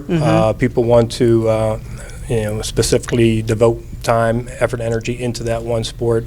I'm a firm believer that the more sports you can do, the better rounded person you are, the better athlete that you are. So yeah, I think. I forget what the initial question was. The balance. The balance, yeah. So looking back, I wish I would have maybe devoted a little bit more time into my academics and not so much into my sports. Not that I was a bad student, but could have probably excelled more in the academic side. But nowadays, you have things built into student schedules where they have, like, we have an RPT built-in schedule, which is Raven Pride time, which is kind of a study hall where they can get intervention and stuff. Right, almost like a study table. Yeah, so I think schools have taken a good look at the new student athlete and what they're up against, and have tried to provide opportunities and avenues to help out with the academic side, knowing that, hey, they got to go to practice after school, or maybe they have a job as well, and so they're trying to put some time during the day, classroom day, to help out as well. Right. Yeah. So I would say that you were probably a good student, but that time thing, and obviously that has spilled over into your career, and you're stressing that with your students. For sure. Everybody's athletic window closes at some point, so you have to have your education to move forward in life. Absolutely. So whatever it is you want to do, and find that balance that we just talked about. It's great to be a good athlete, a great athlete, whatever you want to classify yourself as, but if you don't have that education, it's a long road to hoe. Right. I agree. Well, I want to be one of the first to congratulate you on your induction into the Athletic Hall of Fame. It's going to be a great evening for you and your family. I appreciate it. Thank you. No problem. All the best. Thanks. We are here with Terrell Ergel, who's being inducted for basketball, class of 2004. Yes, ma'am. All right. So I know that you were an awesome basketball player. I have to tell you, I called my son, and he remembers watching you play. And wasn't there a big game? Was it Hoover? Yeah, Hoover. Yep, North Canton Hoover. And they were undefeated, but then what happened? Yep. It was one of those games where, they were undefeated. They were the top dogs. And, us as a team, we had something to prove, And I remember that game because that game distinctly, out of all the basketball games I played, I wanted to win worse than probably any game I've ever played, So, I would sleep, dream about it. I was thinking about it I couldn't even eat. I was thinking about that game so much. And then so happened when we went into it, probably one of the best games I've ever played in my life. So that's what I heard. Yep. That's what I heard. And one of the nice things too that I heard about you, that you're very humble and you lead by example. You're like a service leader. Okay. ma'am. Does that make sense? Yes, I mean, ma'am. Yeah, that's try to be. those are all the good things that I've heard about you. What would you say was the key to your success? Being such a good basketball player. I think my father, he instilled a lot of good things in me as far as what it takes to be a leader and a good basketball player, how to be selfless, and that for a team to work, it takes a lot of sharing of the basketball and understanding your teammates as well as yourself, and also my head coach Gary Conroy. Yes. And he was a big part. I came here from Colorado. And I was a fish out of water, moving all the way from there to here. It was a culture shock and everything. And how Coach was and how he was able to instill me in the system was just incredible. And it put some, real good values into me and on and off the court. So, Yep. So I like what you said, on and off the court. Yep. What's off the court that really was the lesson of life? Yeah. You would say, what is it? Off the court, I would just say just how to be more of a leader of a man. You know what I mean? Watching Gary, him as a man, and how he carried himself off the court. He was a person who just really, stayed the course. He's honorable, and that's how I tried to be. Somebody that you can look up to. A lot of people looked up to Coach Conroy, and that's something that I really wanted for myself. Well, Yep. and like I said, Yep. That's what I heard about you as well. Yes, I mean, ma'am. you were very dependable. You did what needed to be done, and you emphasized team, which I think is so very important. I know you got a lot of great awards. Weren't you even Basketball Player of the Year? And for also with college as well, but Yes. for high school, yep. Yes. So it was a Player of the Year, a Conference Player of the Year. Yeah. Yeah, a lot of accolades, yep. So I've asked this to a lot of our inductees. What would you tell a student who's considering getting into a sport? Should they do it, Yes, of course. and why? And I think it instills so much of learning how to be part of something, how to, communicate with others during the hard times and the good times, because there's going to be a lot of down times, and it helps you in life as far as, because life is struggle with a lot of different things that you go through, and basketball teaches you how to overcome. Basketball or sports in general, it teaches you how to overcome, and as a team. Yeah. Especially if a lot of people, they're getting married, you need to do things as a team. You can't do it, on your own. So, that's mainly what it is. Yeah, Yep. yeah, and team is important. I know there Very are some individual sports. However, though, they still are part of a team, and you have to cheer each other on. And I kind of like what you said, too, about sharing the ball on the court. That's important, too, so everybody has that feeling Yep. of belonging. Exactly. For sure. Yeah. For sure. I'm trying to think if there was one other thing that I wanted to ask you. Would you say that your experiences also in basketball have spilled over into your career, your current career?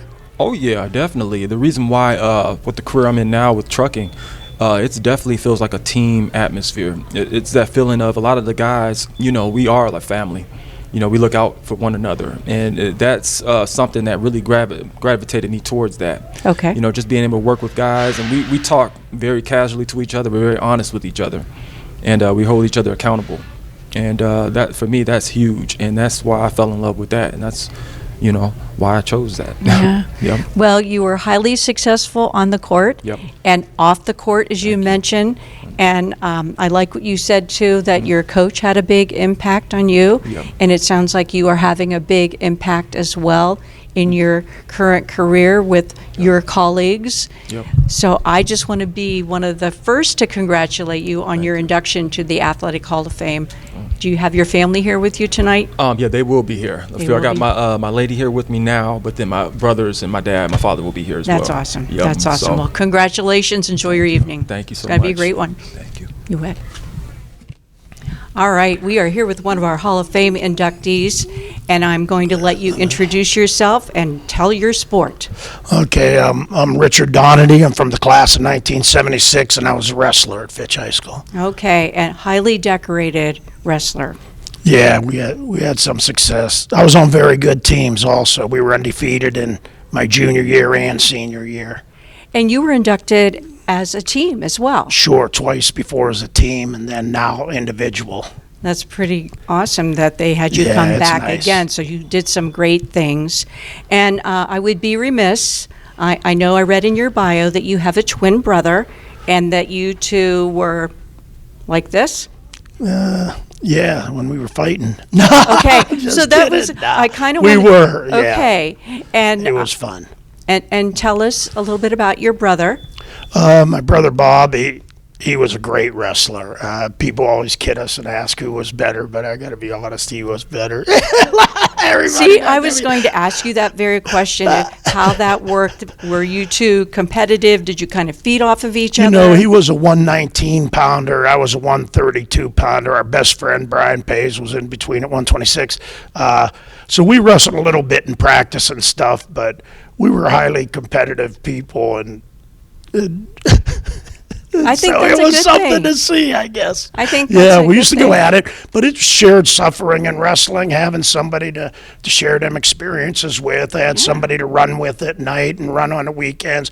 We used to wrestle. We had a mattress we used to wrestle on in the basement at home. Yeah. That's a great story. And then I know, again, as you were a high performer at Fitch in wrestling, and then you went on and gave back to wrestling too. Didn't you do some coaching with youth? Sure.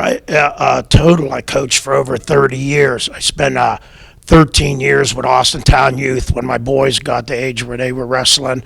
And then I was director of that league also for 13 years. Yeah. And then after that, I coached at AMS for 7 years. Good friend of mine and fellow inductee tonight, Derek Fletcher. You'll be interviewing him shortly. Yes. He called me one summer and said he had a nice team at Ravenna, and if I would come up and help him that year, and I did, and we ended up being state runner-ups that year in Division II. And then after that, Derek came back home. His kids started wrestling. He lives in Canfield, so they wrestled at Canfield. Me and him started helping out there. And then Dean Connolly, another Fitch graduate, was the coach at Canfield. So we got tied up with him, and we were there, and we were state runner-ups there 3 times. So, yeah, we had some nice success coaching. But to be honest with you, I was surrounded by great people in wrestling my whole life, so I lucked out. Yeah. And I think that's something just in any avenue or venue that you work with. The good thing is to surround yourself with good people. And you obviously had a passion for it, and you helped others too. You brought youth along, and that's a great thing that you contributed to that. Thank you. I appreciate that. So give some advice to somebody who might be watching this, a young person. What would you tell them if they're considering going into some sort of athletics, whether it's wrestling or football or baseball? What would you tell them they need to do? It depends on your goals.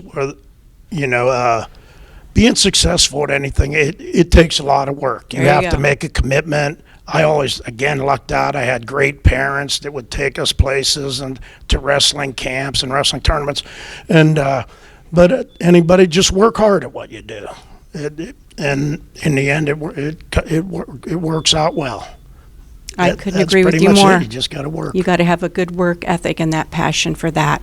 Well, I want to be one of the first to congratulate you for your induction into the Athletic Hall of Fame again as an individual. It's going to be a great evening, and please enjoy it. Oh, thank you. I'm looking forward to having a great time. You will. All right. Thank you. Well, thank you everyone for tuning in and watching our presentation on the 14th Annual Athletic Hall of Fame here at IHM, celebrating the induction of all of the Hall of Fame inductees.